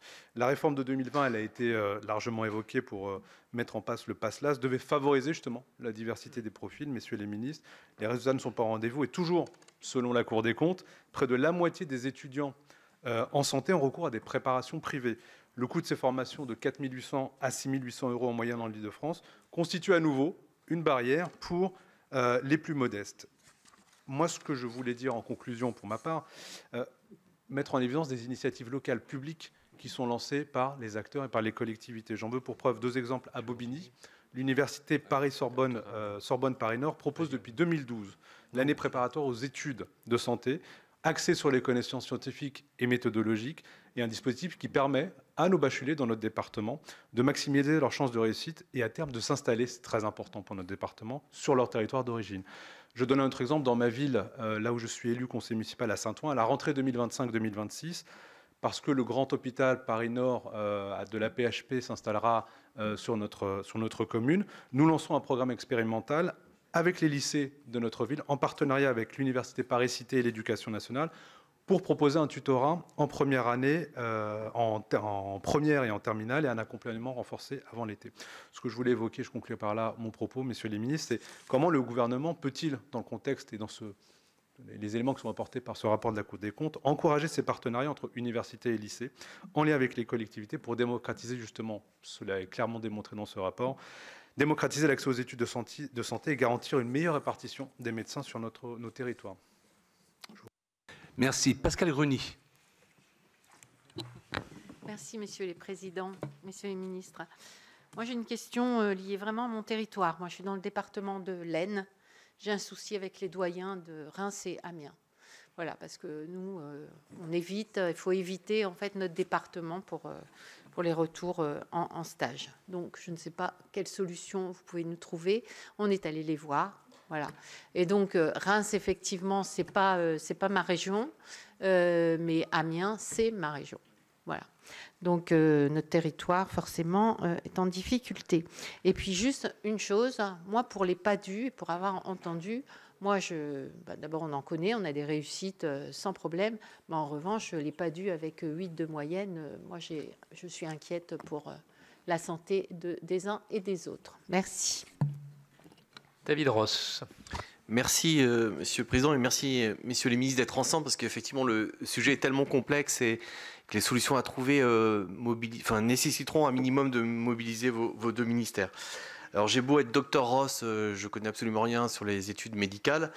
En revanche, j'avais deux questions qui avaient été posées en question écrite au ministre de la Santé et au ministre de l'Enseignement supérieur, auxquelles je n'ai pas eu de réponse. Alors, c'était en novembre 2024 et en janvier 2025, donc c'était un autre temps. Mais comme vous l'avez dit vous-même, monsieur le ministre, en place depuis 92 jours et qu'on sait que dans les 100 premiers jours, il peut se passer plein de choses, peut-être j'aurai une réponse à ces questions. La question pour le ministre de la Santé, c'était sur la réforme de la pharmacie et notamment le rôle que pouvaient jouer les pharmaciens en zone rurale dans le cadre du 3e cycle, sans remplacer évidemment les médecins, mais ça avait été évoqué en tout cas par les praticiens. La question concernant l'enseignement supérieur était aussi l'arrêt de la réforme sur la 4e année, qui permettait, en médecine générale, qui permettait aussi d'améliorer l'accès aux soins en zone sous-dotée. Donc, je vous laisserai le soin d'y répondre peut-être par écrit de manière plus détaillée. En revanche, j'avais deux questions plus précises sur l'avenir et sur vos activités récentes.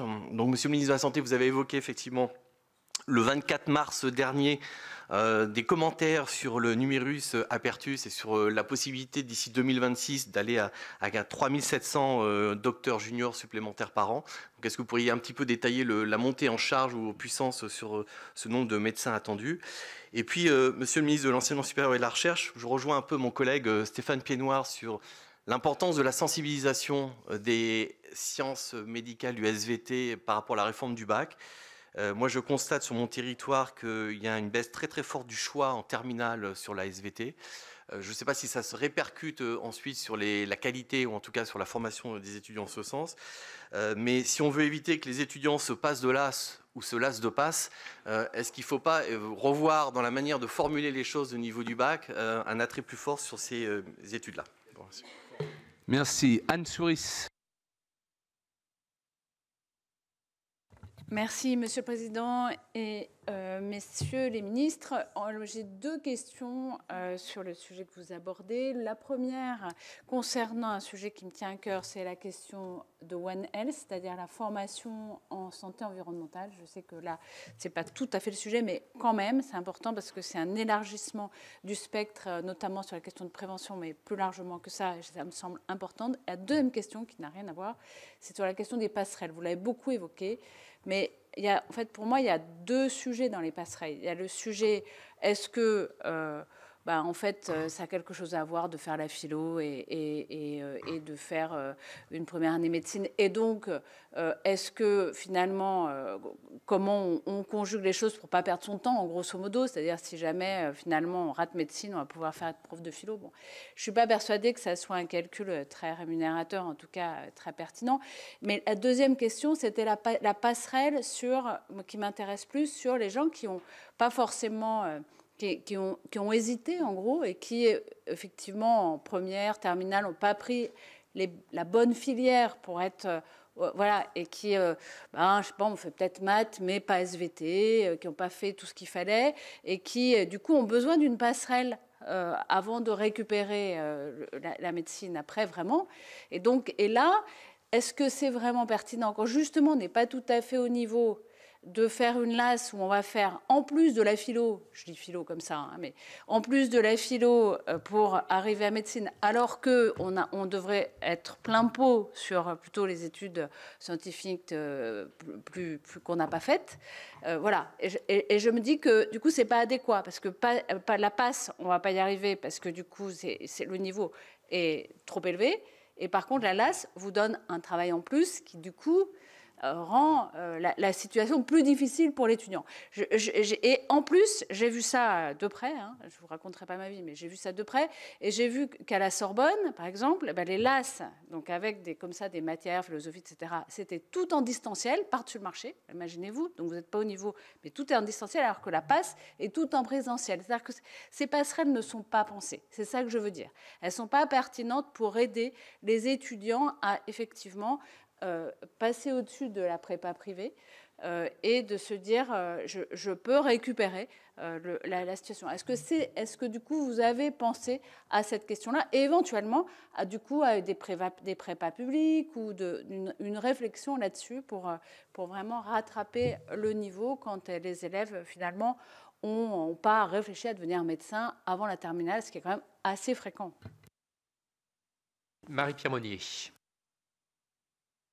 Merci, Président, enfin les deux présidents. Merci pour cette audition. Moi, je parlerai d'abord avec mon cœur en tant qu'élue rurale d'une petite commune. Et les sollicitations que j'ai de nombreux patients qui se retrouvent sans médecin référent, les femmes qui doivent attendre 1 an pour faire une mammographie. Et je vais tout de suite faire le lien avec un rapport que nous avons fait au sein de la délégation aux droits des femmes en 2021. Alors, territoire rural, c'est 88% des communes qui sont rurales en France et c'est un tiers de la population qui y vit. Gynécologue, 2,6 gynécologues pour 100 000 personnes. Je parle du suivi général, pas de l'accompagnement des grossesses ou post-accouchement. Dans 77 départements, le taux est inférieur à la moyenne nationale. 13 départements, il n'y a aucun gynécologue. Et donc, nous avons parlé aussi du dépistage du cancer de col de l'utérus. 40% des femmes rurales n'en bénéficient pas. Moi, ça a été une grande injustice. Le titre du rapport, c'était « Femmes et ruralité » pour en finir avec les zones blanches de l'égalité. Et là encore, que ce soit en comparaison au territoire urbain ou entre hommes et femmes pour un sujet médical qui concerne particulièrement les femmes, c'était très injuste. Donc nous avions émis des recommandations, comme dans tout le rapport. Et j'aimerais votre position sur une des recommandations qui était une obligation de 3 années de service en zone sous-dense ou en zone rurale pour les jeunes médecins. Et nous en avons beaucoup parlé et à divers moments de l'examen de texte du Sénat, mais c'est une question que je vous pose. Et 2 petites choses accessoires. Sur une autre mission, c'était une mission sur l'herboristerie. Nous avions beaucoup parlé du diplôme d'herboriste, mais aussi de la formation. Je salue Corinne Imbert, qui était présidente de la mission. C'était aussi sur la formation des médecins. On avait regardé un petit peu. Pouvez-vous me dire si la formation sur l'usage des plantes, parce que ça aussi, c'est une pratique que l'on voit. Est-ce que ça fait partie? Est-ce qu'on a augmenté le nombre d'heures de formation des médecins là-dessus? Et dernier point, c'est l'intelligence artificielle. Ça fait partie maintenant de notre vie, ça fait partie aussi de la médecine. J'ai eu l'occasion de rencontrer un professeur qui me disait que ça allait quand même changer la donne en termes d'exercice et donc peut-être de besoin de médecins. Est-ce que c'est quelque chose à laquelle vous pensez? Vous avez un petit peu anticipé ça? Enfin, vous voyez où on va venir? Quid de l'utilisation de l'IA dans la médecine et dans les conséquences de notre médecin? Merci. La parole est Elisabeth Doineau.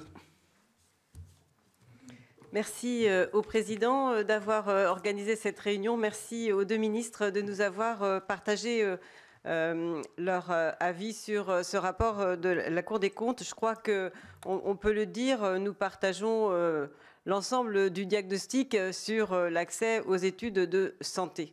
Maintenant, quelle solution ?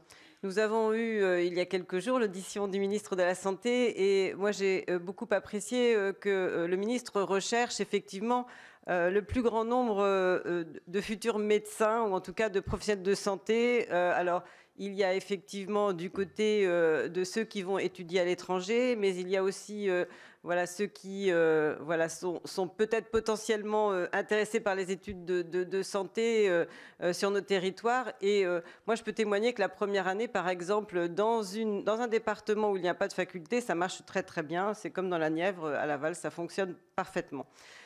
Moi, je me demande si on a exploré l'ensemble des étudiants qui avaient raté il y a 5 ans, donc il y a plus de 5 ans, leurs études de médecine et qui avaient des moyennes qui étaient au-delà de bonnes notes. Parce que cette exploration-là, elle ne serait pas inintéressante. Je suis sûre qu'on pourrait trouver peut-être un certain nombre de jeunes qui sont partis vers des masters ou qui sont partis vers d'autres professions, mais qui ne sont pas finalement dans la plénitude d'un métier qu'ils ont choisi et qu'on pourrait peut-être rattraper. Quand j'entends dire, Monsieur le Ministre, que certains pays donneraient 200 000, 100 000, mais pourquoi nous, on n'investit pas sur ces personnes qui ont peut-être envie de revenir vers des études de médecine et qui avaient eu de super notes et des notes qui étaient supérieures à ceux peut-être qui sont partis à l'étranger. Enfin, je veux dire que c'est quand même pas négligeable. Il faut étudier et explorer, faire une étude là-dessus parce que je pense que ce serait gagnant-gagnant pour eux d'une part et aussi pour la nation. Je voudrais aussi dire que pour les jeunes qui sont partis à l'étranger, ces jeunes qui sont partis à l'étranger, c'est parce que leurs familles ont les moyens de les envoyer à l'étranger. Mais il y a aussi des jeunes qui auraient mérité de continuer leurs études de médecine ailleurs, mais qui n'avaient pas les moyens. Et donc, ceux-là, que sont-ils devenus aussi ? En fait, ma question, c'est que sont-ils devenus tout cela ? Et donc, il faut peut-être le rechercher, faire une petite étude prospective pour aller faire des propositions là-dessus. Alors, vous êtes encore 3. On va vous demander d'être synthétique pour pouvoir permettre au ministre de répondre à partir de 18h. Donc, en 6 minutes, vous avez 3 questions, et en commençant par celle de Pierre Ouzoulias. Merci, Monsieur le Président. Merci, Monsieur les ministres. On comprend bien dans les différentes questions et vos réponses qu'il faut une analyse systémique de l'ensemble de ces études. Et moi, je voudrais rappeler un certain nombre de points qui sont essentiels, et notamment la situation des internes dans les hôpitaux. Se rappeler qu'ils ont un taux de suicide qui est l'un des plus élevés, qui est extrêmement fort, qu'ils ont le sentiment d'une forme de surexploitation au sein de l'hôpital qui les conduit malheureusement à ces actes désespérés, et que il faudrait faire attention de ne pas rajouter des obligations supplémentaires avec notamment des obligations d'affectation territoriale, alors qu'ils ont le sentiment d'être déjà d'être puissamment mobilisés par l'État. Et je rappelle une vérité qui est largement oubliée, c'est que les étudiants en médecine, ce sont les seuls étudiants de France qui rapportent de l'argent à l'État. Ils fournissent un travail qui est largement supérieur au coût de leur formation. Et je pense qu'il faut le rappeler, il faut s'en souvenir, parce qu'on ne pourra pas pressurer indéfiniment les internes. Il y a un moment donné où on va arriver à une rupture. Par ailleurs, je rappellerai un excellent rapport du président Lafont sur la territorialisation des universités, et je pense que dans ce domaine-là, comme dans un autre domaine, nous aboutissons à l'échec d'une surmétropolisation. On a métropolisé les études universitaires de telle façon qu'aujourd'hui, il y a un certain nombre de territoires qui sont vides. Donc il faudrait rappeler que dans le système français, les universités, elles sont aussi des instruments d'aménagement du territoire. Je pense que c'est fondamental. Oubliez un peu le classement de Shanghai et revenir sur le plateau de Millevaches, si vous me permettez cette conclusion. Bernard Fialaire. Oui, merci Monsieur le Président, merci Messieurs les ministres de votre temps. Moi, je voudrais revenir sur le déterminisme social, comme on l'a dit, et même sur la discrimination sociale. La première, la plus importante des discriminations, c'est l'interdiction du redoublement. Moi, j'en parlais encore hier soir avec le doyen de la faculté de médecine de Lyon. On voyait réussir en deuxième année des gens issus de quartiers. Ils peuvent vous sortir on peut sortir les dossiers. Ça va même plus loin. Qui avaient besoin d'une année d'acculturation, de vocabulaire qu'ils n'avaient pas, parce qu'on sait ce qu'est l'enseignement secondaire, avec quand même, on voit bien toutes les sélections des enfants de CSP+, dans des lycées d'excellence dans les grandes villes, et qui discriminent vraiment les autres étudiants. Il y a un sujet dont on n'a pas parlé, c'est les officines qui accompagnent aussi les étudiants. J'entendais parler de la possibilité d'avoir une orientation en collège, en lycée. Il faut savoir quand même que des familles payent, des étudiants commencent en terminale, voire même en première, à préparer leur première année de médecine avec des moyens que toutes les familles n'ont pas. Ensuite, la première année, la réussite de la première année par tous les élèves sont accompagnés. C'est quand même une véritable interrogation qu'on doit avoir sur l'enseignement qu'on apporte. Si on est obligé, on a un enseignement qui serait soi-disant gratuit par l'université, on est obligé de payer des études pour finalement apprendre son métier, puisque la discrimination, elle se fait là. Sur Lyon, le doyen me rappelait, ils ont à peu près évalué à 2 millions d'euros le chiffre d'affaires des officines qui accompagnent en première année. 2 millions d'euros, avec maintenant même des fonds d'investissement qui viennent reprendre ces officines.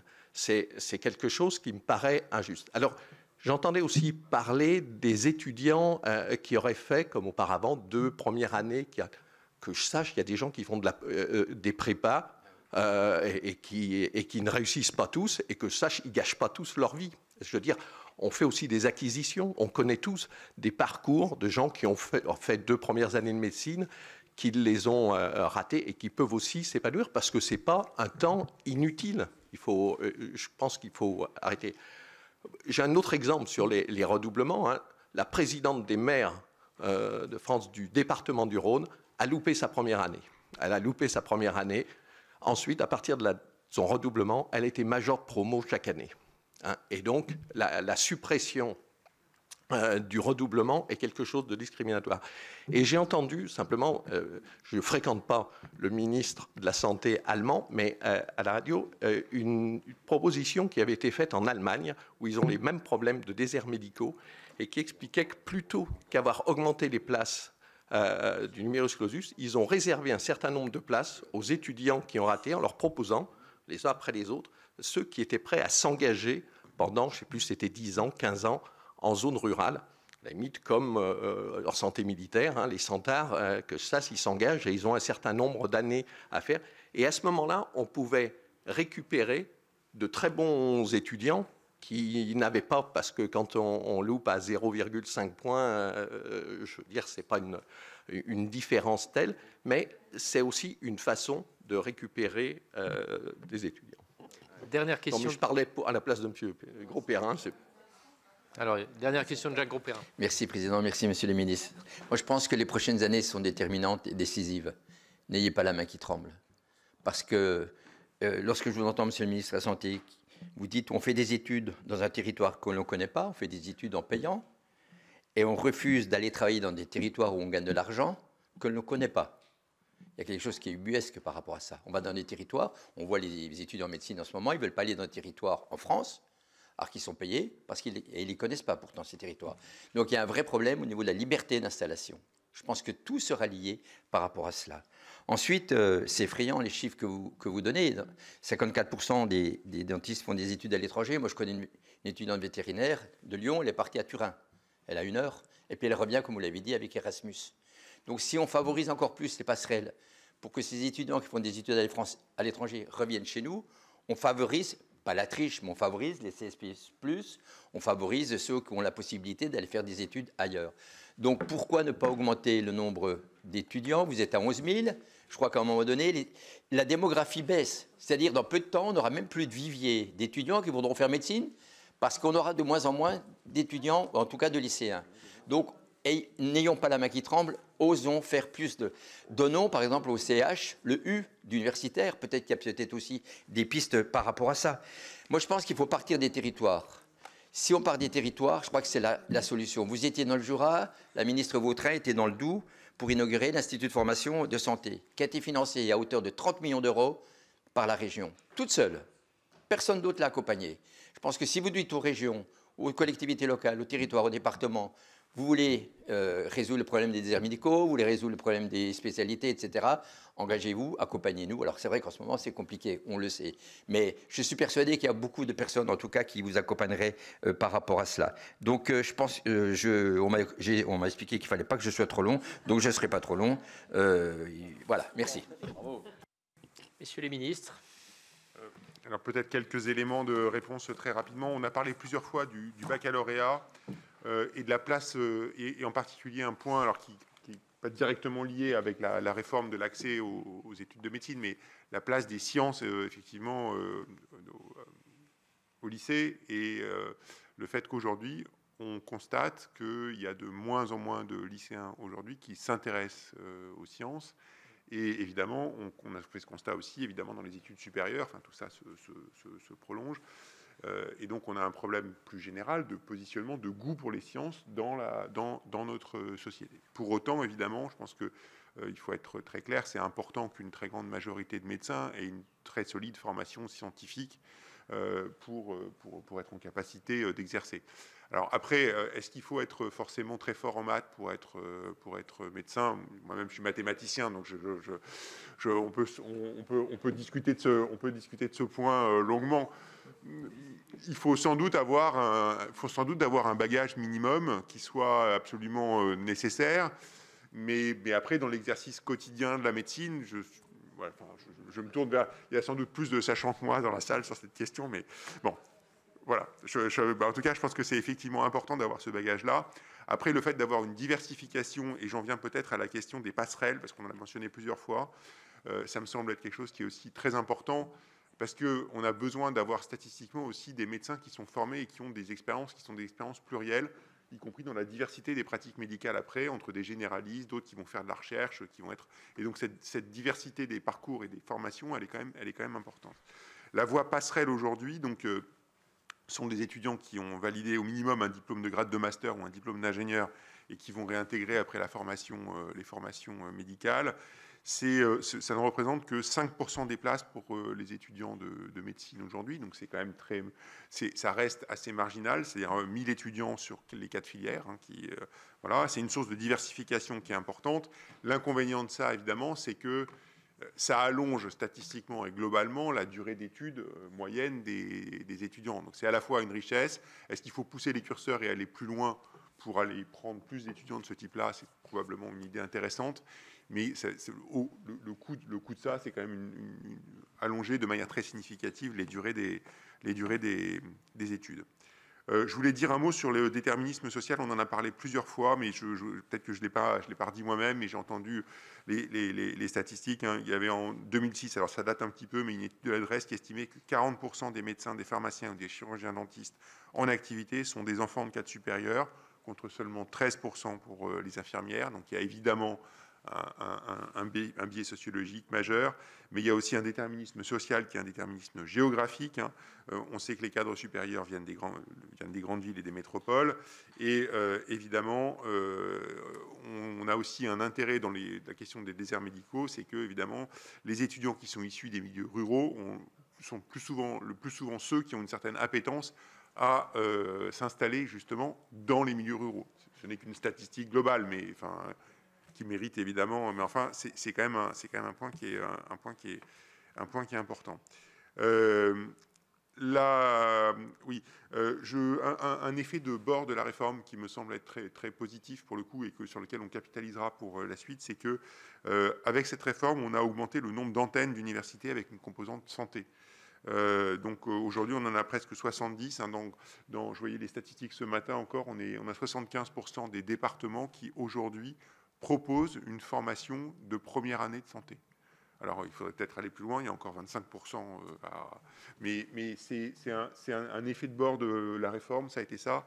Et je crois que c'est fondamental parce qu'il faut rapprocher les formations des étudiants, en particulier si on veut diversifier les publics et si on veut atteindre tous les bassins de formation. Parce que si on se contente de concentrer dans les métropoles, eh bien on voit bien qu'on échappe, en fait, qu'il y a plein de bons étudiants potentiellement qu'on rate.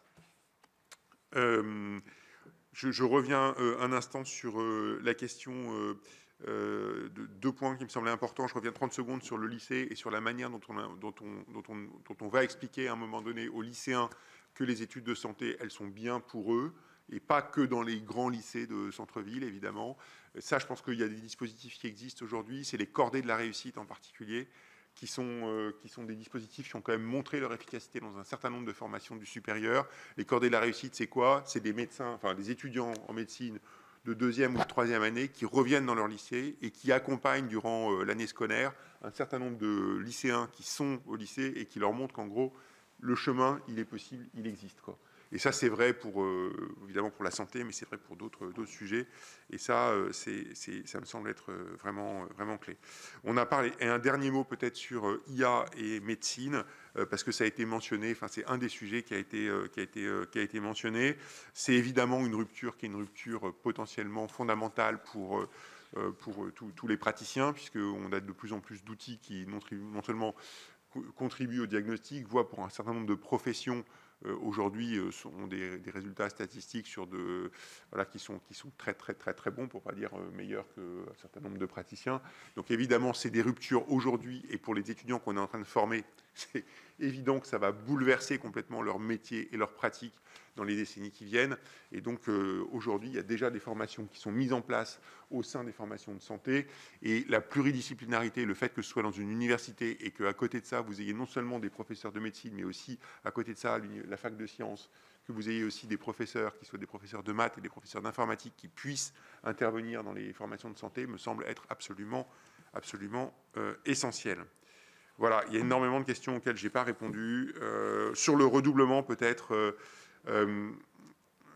moi j'étais très perplexe sur le redoublement dans la PACES d'avant, qui était une PACES très normée, très... Voilà.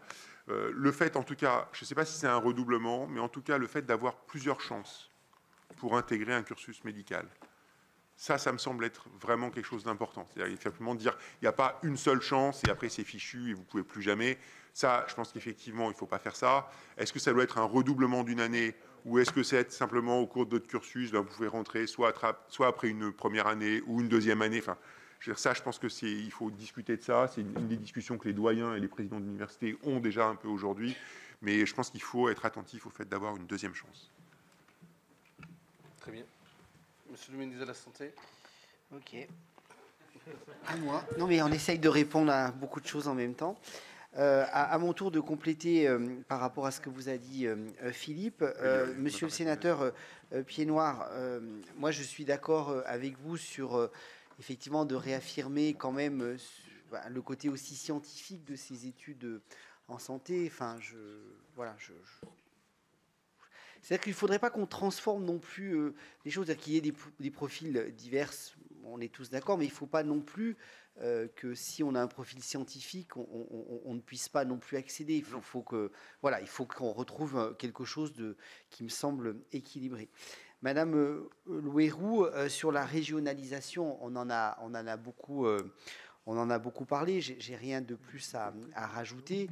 Je pense que de redonner du lien avec le territoire est encore plus qu'avant une revendication tant des étudiants pour des problématiques de coût de la vie étudiante que des élus, que des régions qui financent aussi les choses. Le sénateur Ziane, sur le sujet, c'était, redites-moi en un mot. Avec les collectivités locales, pardon. Alors, oui. Et les initiatives qui sont portées pour fixer en fait les études et bien que la l'installation des santé médecins soit du champ régalien, dans les les lycées. collectivités locales ont beaucoup sollicité ces sujets-là. C'est des pardon, mesures monsieur le ministre, d'accompagnement. juste pour voilà, et s'appuyer sur les initiatives qui sont portées par l'université de l'hôpital de Bobigny ou l'université Paris-Sorbonne dans notre territoire. Toutes les initiatives locales qui sont des mesures d'accompagnement, moi j'y suis absolument favorable. Je l'ai fait moi-même quand j'étais vice-président de région. Donc je crois qu'on ne peut que encourager. Mais le but ne nous éloignons pas de notre objet de réunion de ce soir, qui est vraiment quelle réforme pour sélectionner, entre guillemets, nos étudiants en santé. Quel que soit le mode de sélection de nos étudiants en santé, on sollicite, on encourage le partenariat des collectivités locales, quelles qu'elles soient, pour porter les mesures d'accompagnement.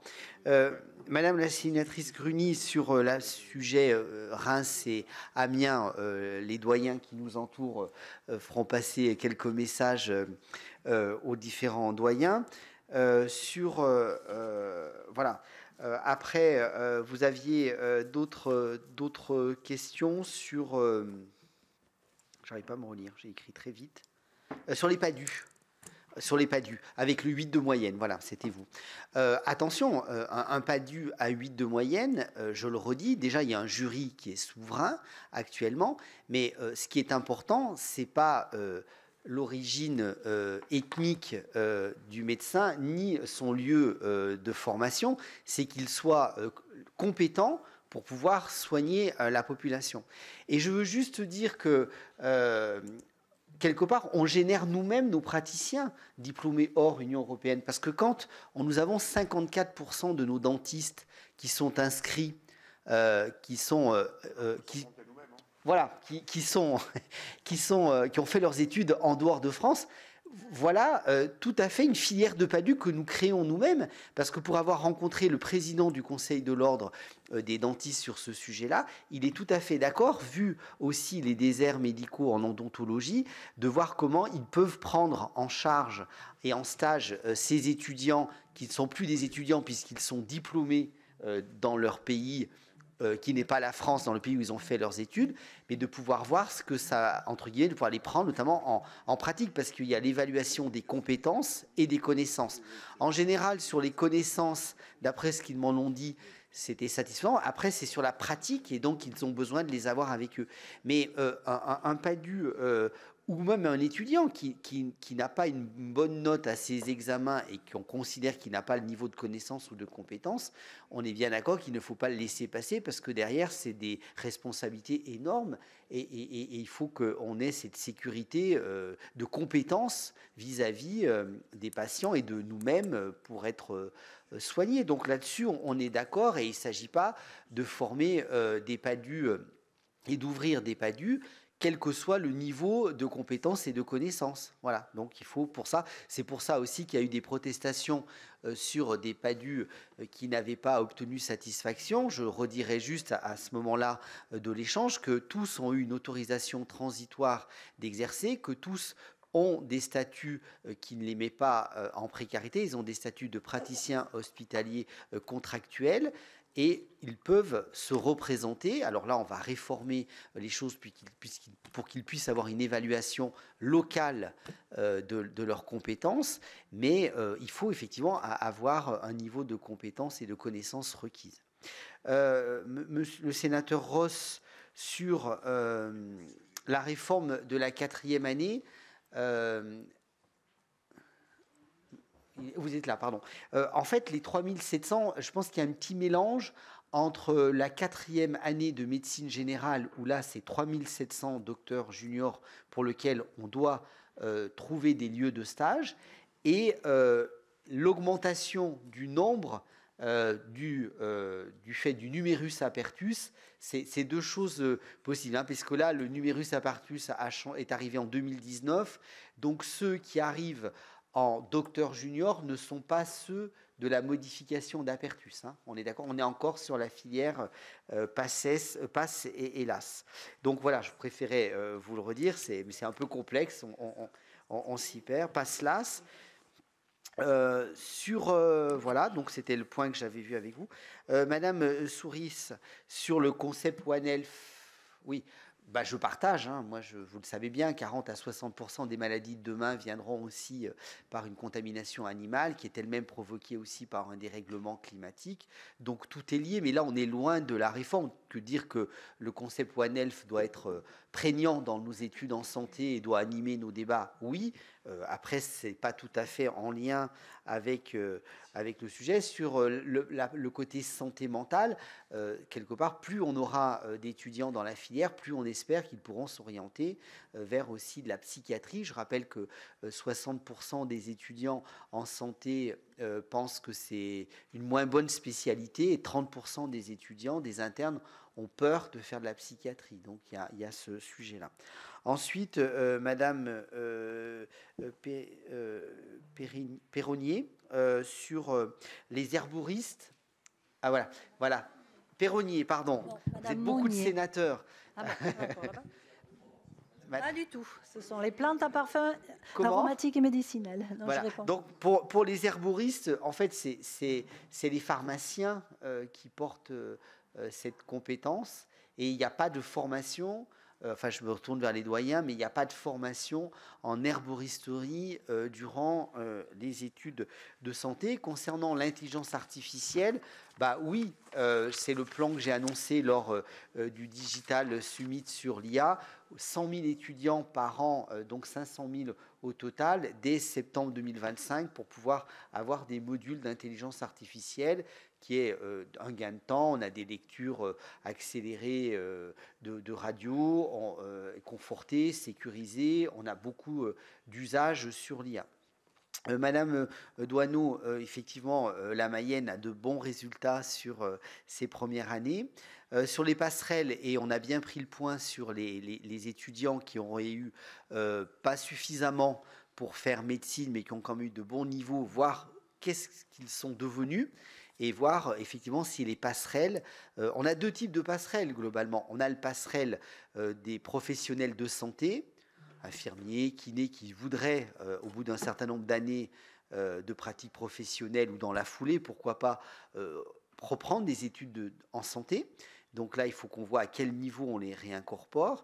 Ou alors, c'est aussi des effets Covid. On a vu des gens qui étaient très en recherche de sens et qui ont décidé, qui étaient ingénieurs dans je ne sais quel domaine et qui décident de venir faire des études en santé. Donc c'est peut-être ceux-là qui pourraient bénéficier de passerelles et de voir à quel niveau dans le cursus. Si on les reprend en première année, je pense qu'il y a un petit sujet, mais qu'il y ait une année de remise à niveau ou 2 ans pour pouvoir les intégrer peut-être en deuxième cycle, paraît quelque chose en tout cas à travailler avec les doyens et en tout cas à proposer à la conférence des doyens, mais on a noté le sujet.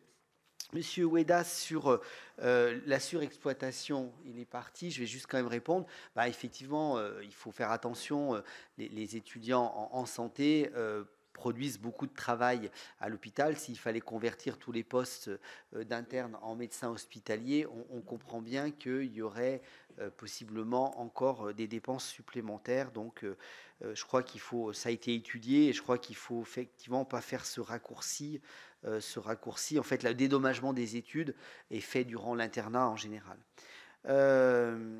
Monsieur le sénateur Filaire, sur les classes préparatoires c'est pas ce que j'ai dit. Fialaire. Non, j'ai pas entendu en fait. C'est dur, hein, parce que quand vous êtes en Monsieur le sénateur. Bon, monsieur le sénateur. Alors c'est comment quand même que je finisse par Pialet. Bon, j'ai mal compris. Désolé. Voilà. Vous êtes 900 et quelques parlementaires, et sur les courriers, parce qu'il y avait un parlementaire tout à l'heure qui nous disait qu'il n'avait pas reçu de courrier, je vous donne juste la petite information en aparté. Depuis le 24 décembre que j'ai été nommé, j'ai reçu 1400 à peu près courriers de questions écrites, 1400 questions écrites, et courrier c'est encore plus, ce qui nous met dans un niveau de réponse... Non, je n'utilise pas l'intelligence artificielle, justement. Sinon, je vous aurais tous répondu déjà le lendemain. Bon, monsieur le ministre, non, mais je propose que vous je raccourcis parce qu'en plus, je vais être en retard. Mais je voulais vous dire que on n'a pas tous le même niveau de sollicitation. Vous savez, j'ai certains parlementaires qui m'écrivent 2 à 3 fois par semaine. Donc, voilà, c'est... Voilà, donc pour revenir, attention, ne me faites pas dire ce que je n'ai pas dit. Quand vous avez parlé des classes préparatoires, quand on fait 2 ans de classes préparatoires, souvent on n'intègre peut-être pas le concours qu'on veut, mais on retombe sur quelque chose qui a permis. J'ai quand même beaucoup d'expérience autour de moi où ils ont fait 2 années de première année de médecine, et 2 années de première année de médecine, ça vous amène des équivalences nulle part. Hein. Donc je ne dis pas que c'est perdu, mais si vous ne restez pas dans cette filière-là, c'est dur à valoriser, c'est ça que je voulais dire, et que le redoublement, moi je pense qu'il faut absolument trouver dans la réforme que l'on proposera avec mon collègue ministre de l'Enseignement supérieur, que ce redoublement puisse exister. Quelqu'un a dit tout à l'heure que c'est discriminatif, moi je le pense aussi. Moi j'ai 80% des collègues de ma promotion qui, s'ils n'avaient pas redoublé, n'auraient pas pu faire médecine, et c'est de très bons médecins actuellement. Vous avez cité la présidente de l'association des maires du Rhône, effectivement il y a des questions de maturité, pour peu que vous soyez un peu en avance, vous vous retrouvez à 17 ans en première année de médecine, tout le monde, si vous avez 1 an d'avance, c'est pas tout le monde qui peut tout de suite voilà, enclencher. Donc voilà. Après, sur les zones rurales, j'ai entendu aussi ce que vous proposiez. Il faut juste qu'on fasse attention de comment on le formule et qu'est-ce qu'on veut faire. J'entends bien que vous voulez dire que ceux qui ont raté de pas grand-chose, eh bien, est-ce qu'on peut ouvrir un certain nombre de places et ils peuvent aller dans les zones rurales? Je veux juste qu'on fasse attention, c'est-à-dire que je ne voudrais pas qu'on développe le concept que, en fait, il y a des zones qui peuvent avoir des médecins, entre guillemets, qui sont mieux classés aux examens, et puis des zones qui ont des médecins, entre guillemets, qui ont moins bien réussi. Il faut faire attention à ces raccourcis, donc il faut voir comment on peut le... J'ai compris. Hein. C'est ceux qui viennent souvent des oui. zones rurales à qui manquent les quelques... Voilà, mais bon, disons que j'ai compris l'idée qu'il peut y avoir aussi un engagement d'un certain nombre déjà qui veulent peut-être aller dans les territoires, mais faisons attention pour pas non plus créer ces gradients urbain-ruralité, l'excellence dans les milieux urbains, et puis voilà, dans la ruralité, je pense qu'il faut faire attention. Et sur la dernière prise de parole concernant les PADU, du nombre. D'augmentation du nombre, en fait, c'est tout l'objet de la réforme qu'on propose. Je pense on est passé d'un numerus clausus à un numerus apertus. Force est de constater que le rapport de la Cour des comptes et tout ce que vous redites ce soir, plus tout ce qu'on a comme sollicitation, montre qu'il faut aller au-delà. Donc, clairement, moi, je souhaite qu'on passe à un examen et qu'on arrête cette sélection. Vous avez réussi ou pas votre examen, et de savoir à quel niveau on met l'examen pour savoir qu'est-ce qu'on prend, combien on en prend, ça dépend du territoire et des besoins et du capacitaire pour que les universités soient dans un lieu de capacitaire. C'est tout l'article 1 de ma proposition de loi qui, je l'espère, sera examiné avec beaucoup d'attention le 19 mai. Voilà. Et puis les collectivités qui accompagnent. Écoutez, bon. Okay. Voilà. Merci à tous. En tout cas. Monsieur le ministre. Merci. Et vous voyez quand même que la commission des affaires sociales tient plus la marée que la commission de l'éducation. Enfin, mais je fais juste une remarque. Hein. Voilà. Allez, merci beaucoup. Merci. Bonne soirée. Merci. Bon sang, voilà.